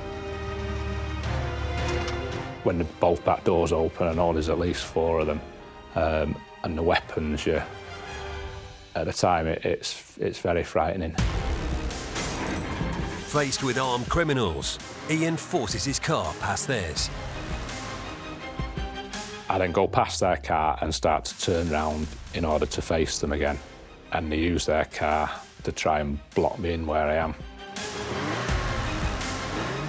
Ian again forces his way past on the narrow street, but he's not giving up and he sets off in pursuit. I need assistance. Quite quickly into the pursuit, they stop again, and this time they start reversing at my car. Yeah, I'm trying to get rammed again now, CK. They're ramming me again, CK. They've rammed the car then, and they've then made off again. There's quite a lengthy pursuit then ensues. So we'll try and take the vehicle out and get a suitable opportunity now. As the chase moves onto rural roads, Ian is supported by another police car and a helicopter overhead. Ian uses a special manoeuvre to force the vehicle to stop. I will be trying to take the vehicle out when we get an opportunity. Ian decided to use what we call tactical contact, and that's where he deliberately makes a decisive action to make contact with the vehicle he's pursuing to bring it to a stop. The manoeuvre is a success, but while the passenger immediately surrenders, the driver attempts a daring escape across neighbouring fields. Fortunately, with the helicopter being up, he's been tracked by the helicopter's heat-seeking equipment, and they've talked in other patrols, and the driver's been detained as well. The heat-seeking cameras on board the helicopter meant it was only a matter of time before the police got their man. Knowing that the people who tried to escape have now been caught and they're in handcuffs, and there's no injuries, serious injuries to any of my officers or members of the public, it's a brilliant feeling. Although he escaped serious injury, Ian suffered from neck and back pain and was forced to take 3 months off work. You think back afterwards and you think what could have been, but it could have been a lot more serious. I was off work for 3 months, and it's only now, that I've felt able to actually get back in work again.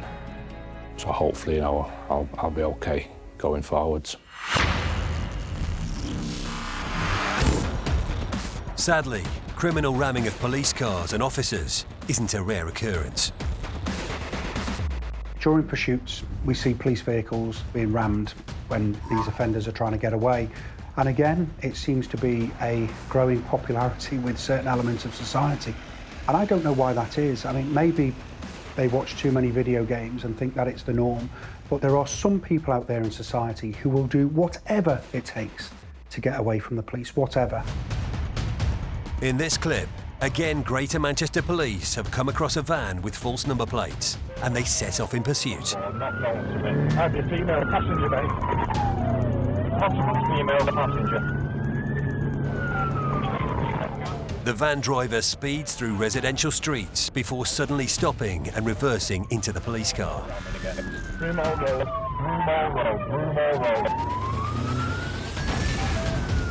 This ramming tactic is familiar to police forces throughout the UK, including the Metropolitan Police in London. We've had people try and reverse ram us in order to disable our police vehicles so they can make good their escape. We can't plan for every eventuality, we just can't do it, but we're acutely aware of the risks and the serious injuries that can be caused to us. The van driver is prepared to try a much more dangerous tactic. He turns his van around and drives at speed directly at the police car.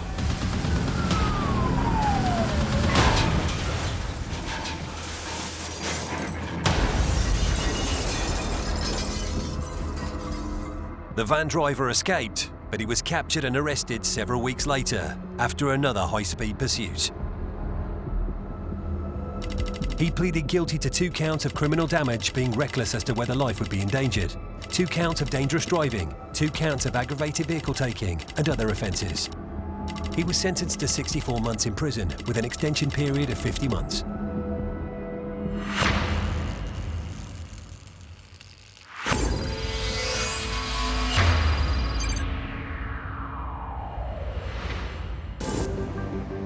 Moped-enabled crime is one activity that has seen an exponential rise over the last 10 years.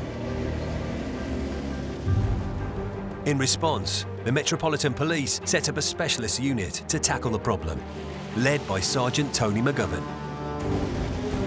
Mopeds, scooters and motorcycles, there's an intrinsic link between repeat offenders that use them vehicles.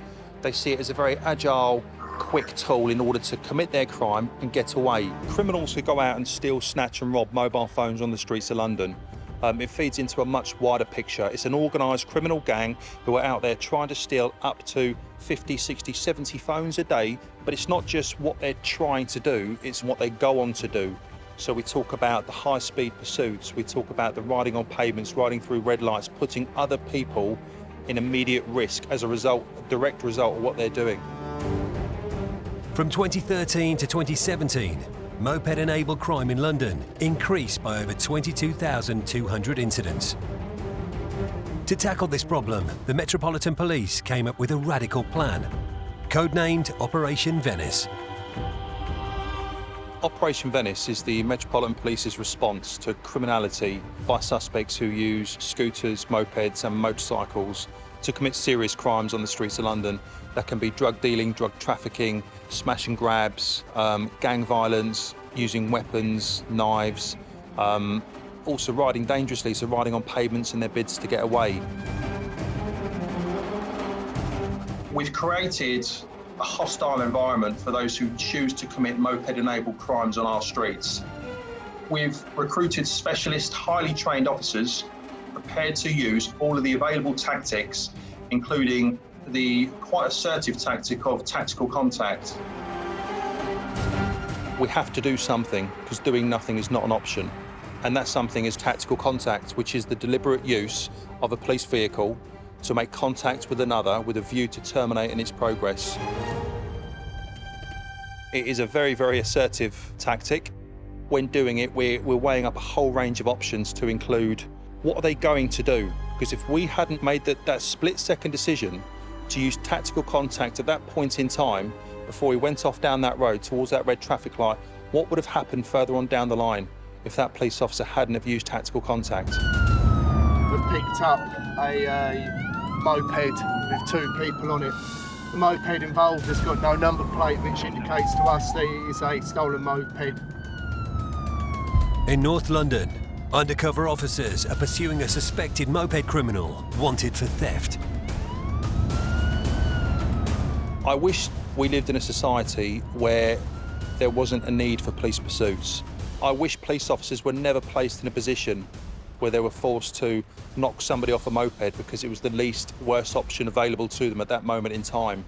But we don't. We've asked for the helicopter to come, and there's also additional response team units in the area as well, looking for this moped. The pursuit only comes to an end thanks to a tactical contact manoeuvre by a police motorbike. It's a risk that paid off as the suspect was detained. The risk to officers are great, but it's a risk we try and manage. Whether you've got an officer in a pursuit car, whether you've got an officer on a pursuit-capable motorcycle, or whether it's officers who are off the bikes, out of the vehicles, chasing people down. This time, it's a police motorbike pursuing a moped through busy London streets. We've got the tactical pursuit and containment vehicles, they're pursuit cars. We've got the slimline motorcycles, they're high performance, they're tailor-made for the role we do. In this case, a police car travelling in the opposite direction uses tactical contact to bring the pursuit to an end.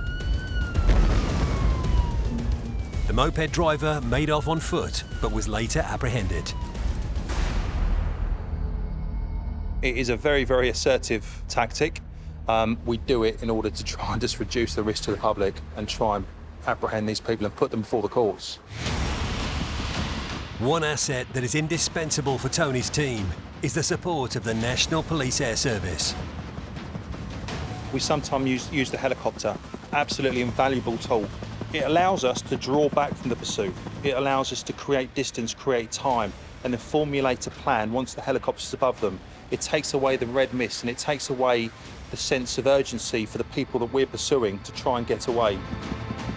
In January 2020, Tony led an operation to stop a reckless motorcyclist who was travelling at speeds of up to 100 miles per hour in 30 miles per hour zones.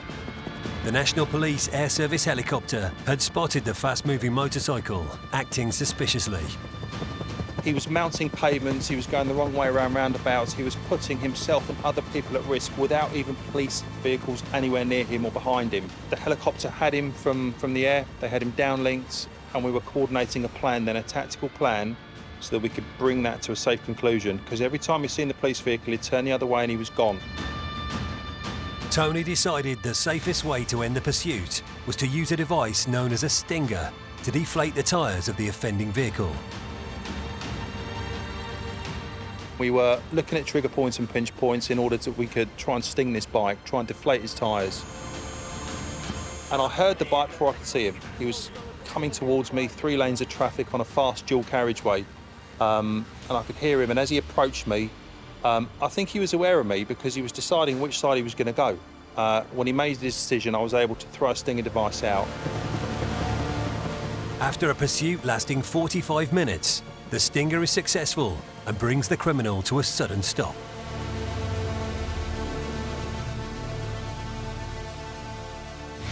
He crashed into another police officer, so one of my colleagues, causing injury to him, but we did arrest him.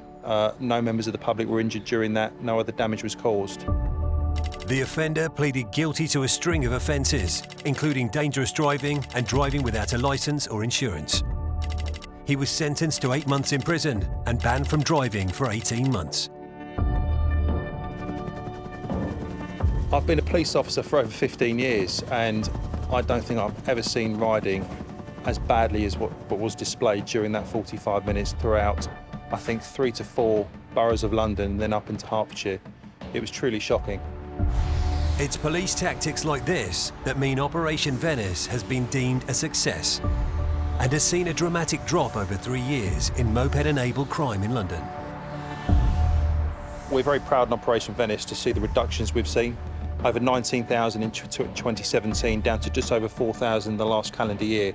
We've seen dramatic reductions on the streets of London. The streets are now a different pace to what it was 3-4 years ago. It's something we're very proud of, but we're not complacent. We know there's still work to be done.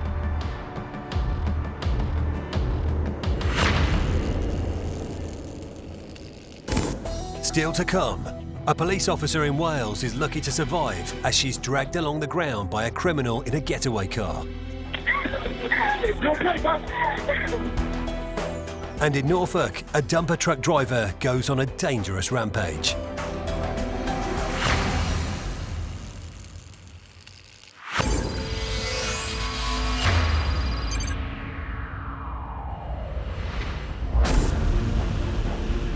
Another dangerous and growing trend which police are contending with is using vehicles for ram raids on shops and businesses in order to steal cash point machines.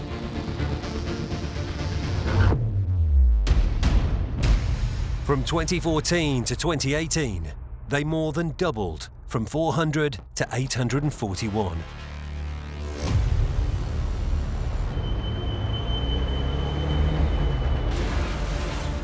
On a snowy night near Birmingham, a criminal gang is caught on CCTV attempting to steal a cash point. West Midlands police are alerted and catch up with the getaway vehicle, but the driver immediately rams into them. This one. There it is. We've just been rammed, 4-6, behind the two vehicles now. After a second police car is rammed, the getaway driver is pursued in treacherous conditions. Thanks, Mike, 4-6, we've got... He soon loses control and crashes into a ditch before attempting to escape on foot. Go, stop! It isn't long before the offender is caught and arrested. He was convicted of burglary, handling stolen goods and dangerous driving. He was sentenced to 4 years and 8 months in prison.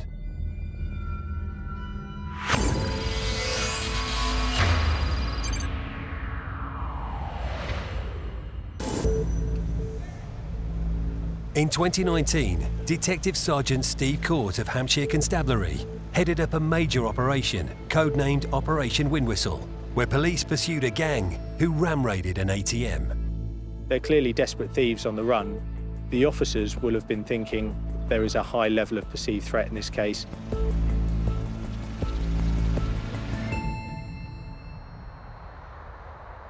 Operation Windwhistle was an investigation into an ATM burglary in Liphook in Hampshire in May of last year. Before the raid began, the gang involved embarked on a series of vehicle thefts. 3 offenders have come together. It seems to be a well-organised group. In the early hours of the morning, they were involved in stealing various vehicles to use during this attack. We believe the gang have been involved in the theft of a BMW M5. It's a high-performance vehicle. They've then gone on to steal a Ford Transit, where they've cut the roof off of the Ford Transit vehicle. The gang have also gone on to steal a telehandler, a large JCB telehandler. With these 3 vehicles now at their disposal, the gang set to work. But they are unaware that the entire raid is captured on CCTV. The JCB quite clearly and brazenly just drives straight through the front end of the store, where it uses the prongs on the front end of the JCB to push into the store, causing vast amounts of damage to the property. You see the CCTV shows clearly how they lift the ATM, parts of the building falling off around it, and load it straight into the back of the Ford Transit. It's incredible to watch as the ATM just disappears into the back end of this vehicle.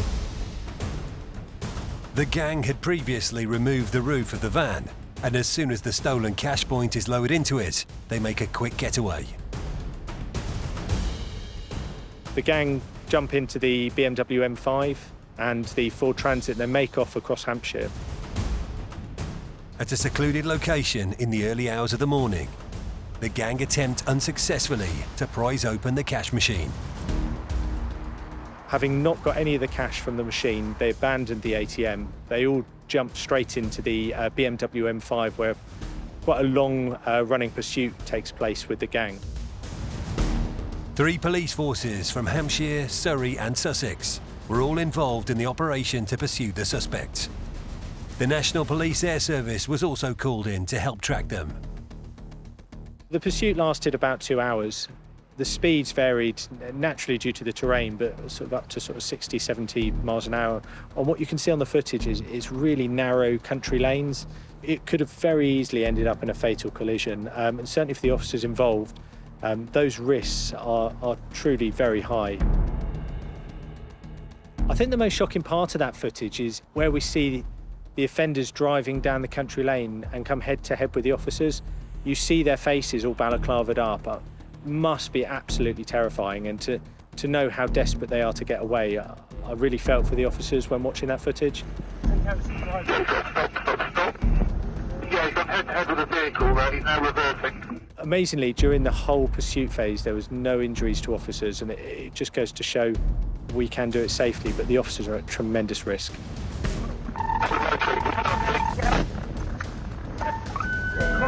Contact.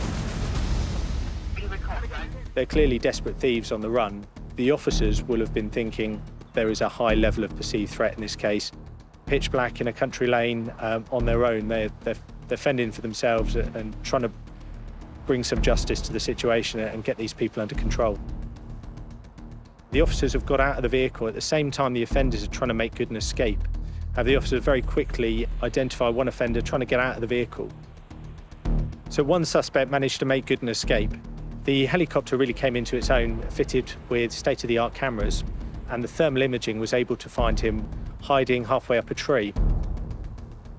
The dog handler arrives on scene, is able to get control and remove him from that tree and place him under arrest as well.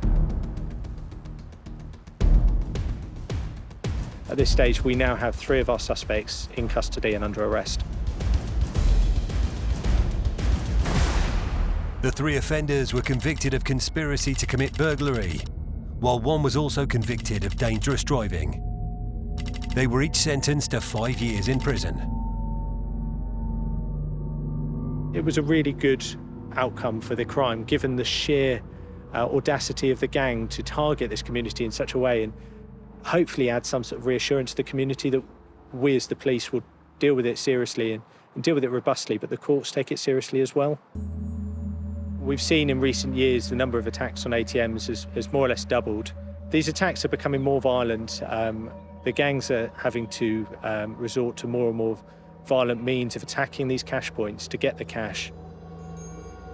This was a fantastic demonstration of officers working together, of 3 different forces pooling resources and bringing officers into one place to successfully bring about the end of this pursuit, the arrest of 3 dangerous offenders and subsequent prosecution where they were found guilty.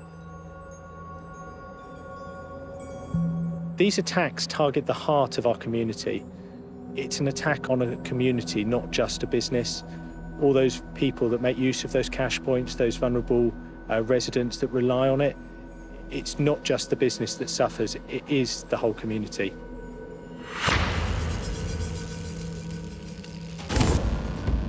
Stealing construction vehicles for ram raids is terrifying enough. But in 2015, Norfolk police found themselves in pursuit of a stolen 30-ton dumper truck on a busy A road. Just prior to The driver veers off the road and narrowly misses a police officer. He then careers across a traffic island and violently rams into a police car. 4 vehicles rammed the police car. Still there was 11. Stop the traffic. Units. On a nearby forest track, the offender is faced with another police car. Again, he endangers life by ploughing straight into it.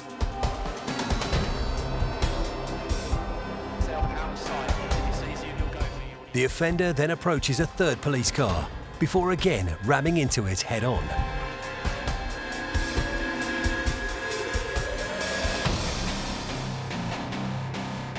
The dumper truck driver then drives down a pedestrianised street in the nearby town before he's finally captured and arrested. The trail of destruction caused more than £26,000 worth of damage to police cars.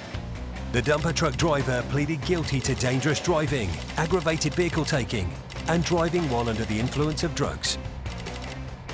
He was sentenced to 14 months in prison and banned from driving for 2 years.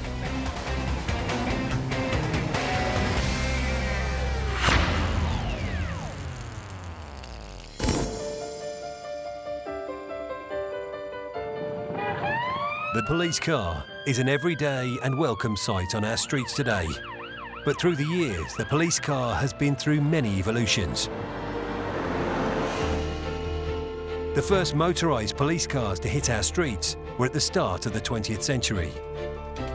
By the end of the First World War, the conversion of military vehicles to police cars saw a surge in police on the roads, and the race between police and criminals began in earnest.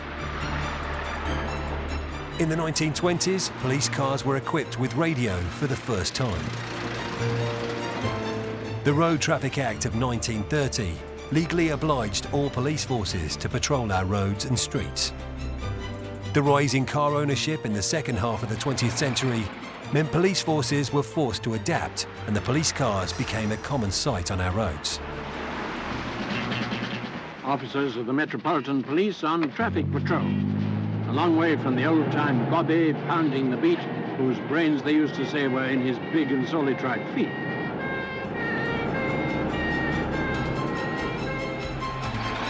The expansion of the motorway network in the 1960s again forced the police to play catch-up, and soon skilled police drivers were using high-powered police cars to catch criminals.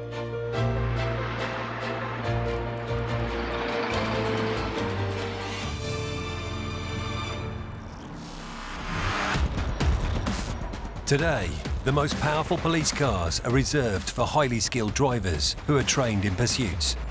When you're involved in a pursuit, your training kicks in.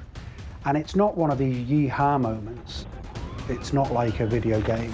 It's not, oh, this is great fun. Yes, the adrenaline kicks in, but you are focused on what you need to do. In this clip, Greater Manchester Police are driving a powerful BMW X5, but struggle to keep up with a getaway car, which they believe has been stolen. The technical ability of driving is so important. You need to be able to operate the controls. Everything's happening in the car at one time, but you've got to also technically be able to drive the vehicle, you know, in some pretty difficult situations. The driver of the Audi, who is banned from driving, reaches speeds of up to 70 miles per hour in residential streets. At one point, he even drives at speed through the grounds of a hospital. To the hospital grounds now. Driving vehicles at speed, under that stress that we're in, trying to do the best you can for the public. You know, it's a lot of pressure, it's a lot of stress. Eventually, the suspect is no match for police as he loses control and crashes head-on into railings. Yeah, vehicle crashed.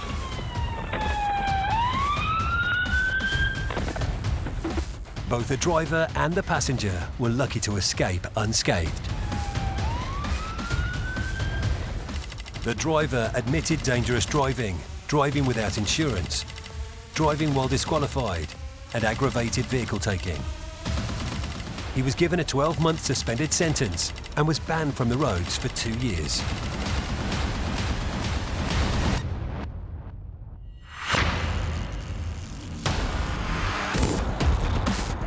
While the pursuit of car criminals through city streets can be dangerous, high-speed pursuits on motorways are also fraught with difficulty.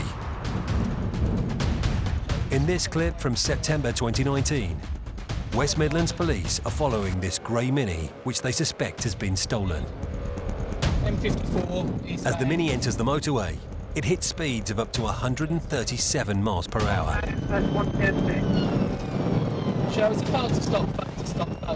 As the driver attempts to escape, he weaves in and out of busy motorway traffic.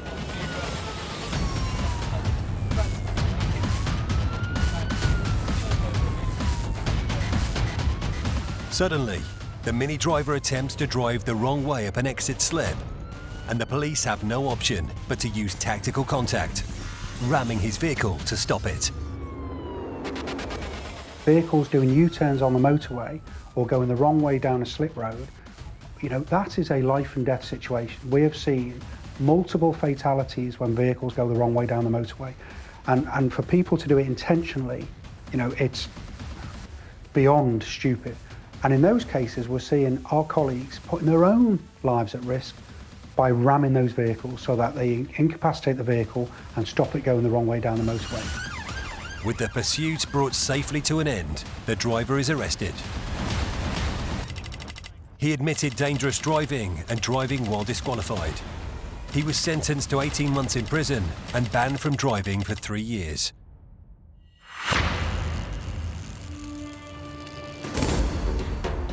The latest figures from 2018 show an 8% increase in the number of fatalities on our motorways. In dark and wet conditions, motorways can be particularly treacherous. On the M57, a Merseyside officer with the North West Motorway Policing Group is attending reports of a multi-vehicle collision. When you're out of the vehicle on a live motorway and the traffic is going past you, you have to have eyes in the back of your head, you literally do. And you have to hope that the public use their common sense and they read the signs but we know that doesn't always happen. And that's why the motorway environment can be incredibly dangerous, incredibly dangerous. But what happens next underlines the danger involved. Luckily, neither the constable nor the driver of the car suffered serious injuries.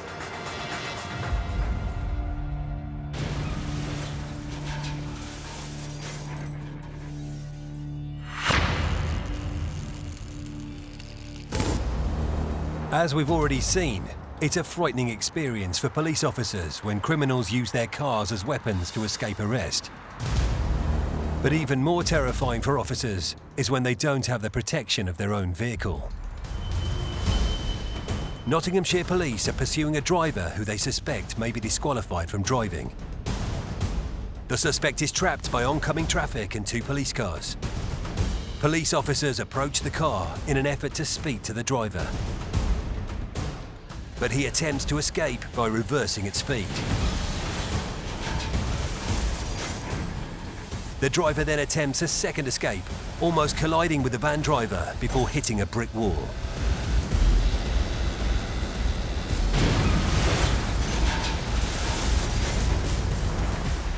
The driver pleaded guilty to dangerous driving and other offences. He was sentenced to 10 months in prison and banned from driving for 3 years.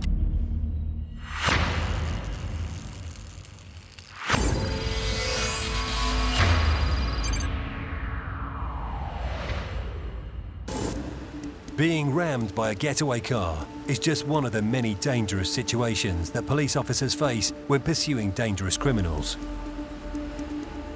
But that's exactly what Detective Constable Beverly Humphreys faced when she was patrolling the seaside village of Rhyl in North Wales.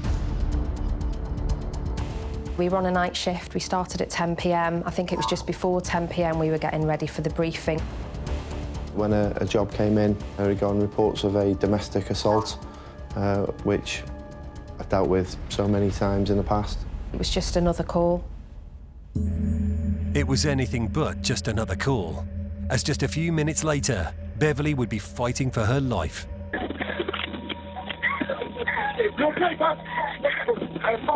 B656, where are you?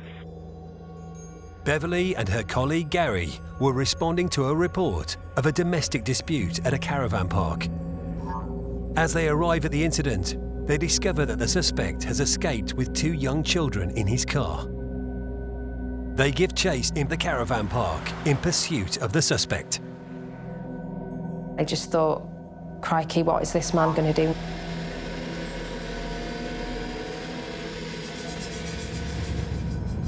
The vehicle pulled into a dead end. He has turned the vehicle around to point at us, and we've more or less come nose to nose. Although the offending driver has been successfully stopped, the danger is far from over for Beverly. Once you conclude a pursuit, you then have to decide or find out pretty rapidly what are you dealing with. When you stop a vehicle, the danger doesn't end.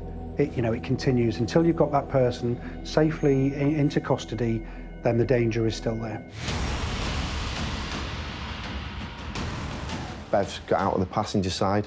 She's ran round to his door, opened it, and tried to get the male to come out of the vehicle. At that point, he's put the car into reverse, but I was stuck between the car door and the actual vehicle itself. And as he's reversed the car back down the road, I was obviously taken with the car. The next thing I saw was Bev sort of disappear under the door. And then obviously heard her screams. I remember falling to the ground and I remember seeing the wheel. Sorry, I'm getting upset now. I remember seeing the wheel of the car and I honestly thought that it was just going to go over my head.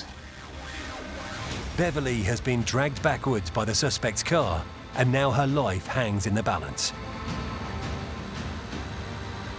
The only way that car could get away because of the positioning of my vehicle would have been by going straight over Bev.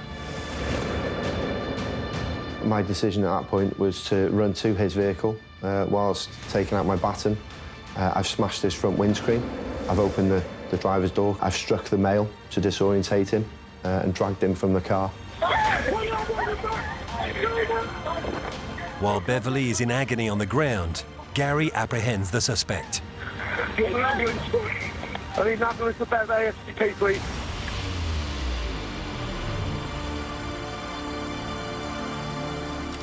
The offender was convicted of unauthorised taking of a motor vehicle, dangerous driving and grievous bodily harm.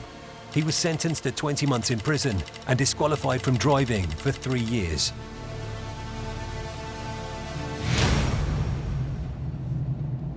Beverly sustained life-changing injuries that day, and although she can no longer work in frontline policing, she has continued her career as a detective.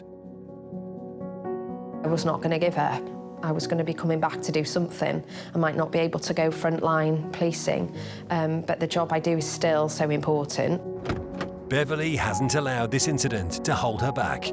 However, she has to live with the injuries caused by a criminal driver. I think it's important that the public understand the level of courage, bravery, thankless sacrifice that goes on with policing every day. And that sounds dramatic, but that's so true.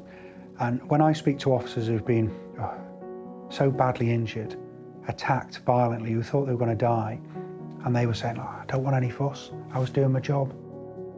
They wear that uniform without any wish for recognition or thanks, but they do the most remarkable things day in, day out. We haven't really had an opportunity, I suppose, to talk about it. It was kind of put away, wasn't it? I think with the job that we do, anything that you deal with that's traumatic, you just lock it away somewhere in your mind, don't you? It's just a coping mechanism, isn't it, I suppose? Yeah. I don't think it bothers me coming back here, actually. I was anticipating it to be worse than it is. It just could have been so much different. The injury that Bev suffered was bad enough. But let's face it, I could be stood here on my own. Yeah.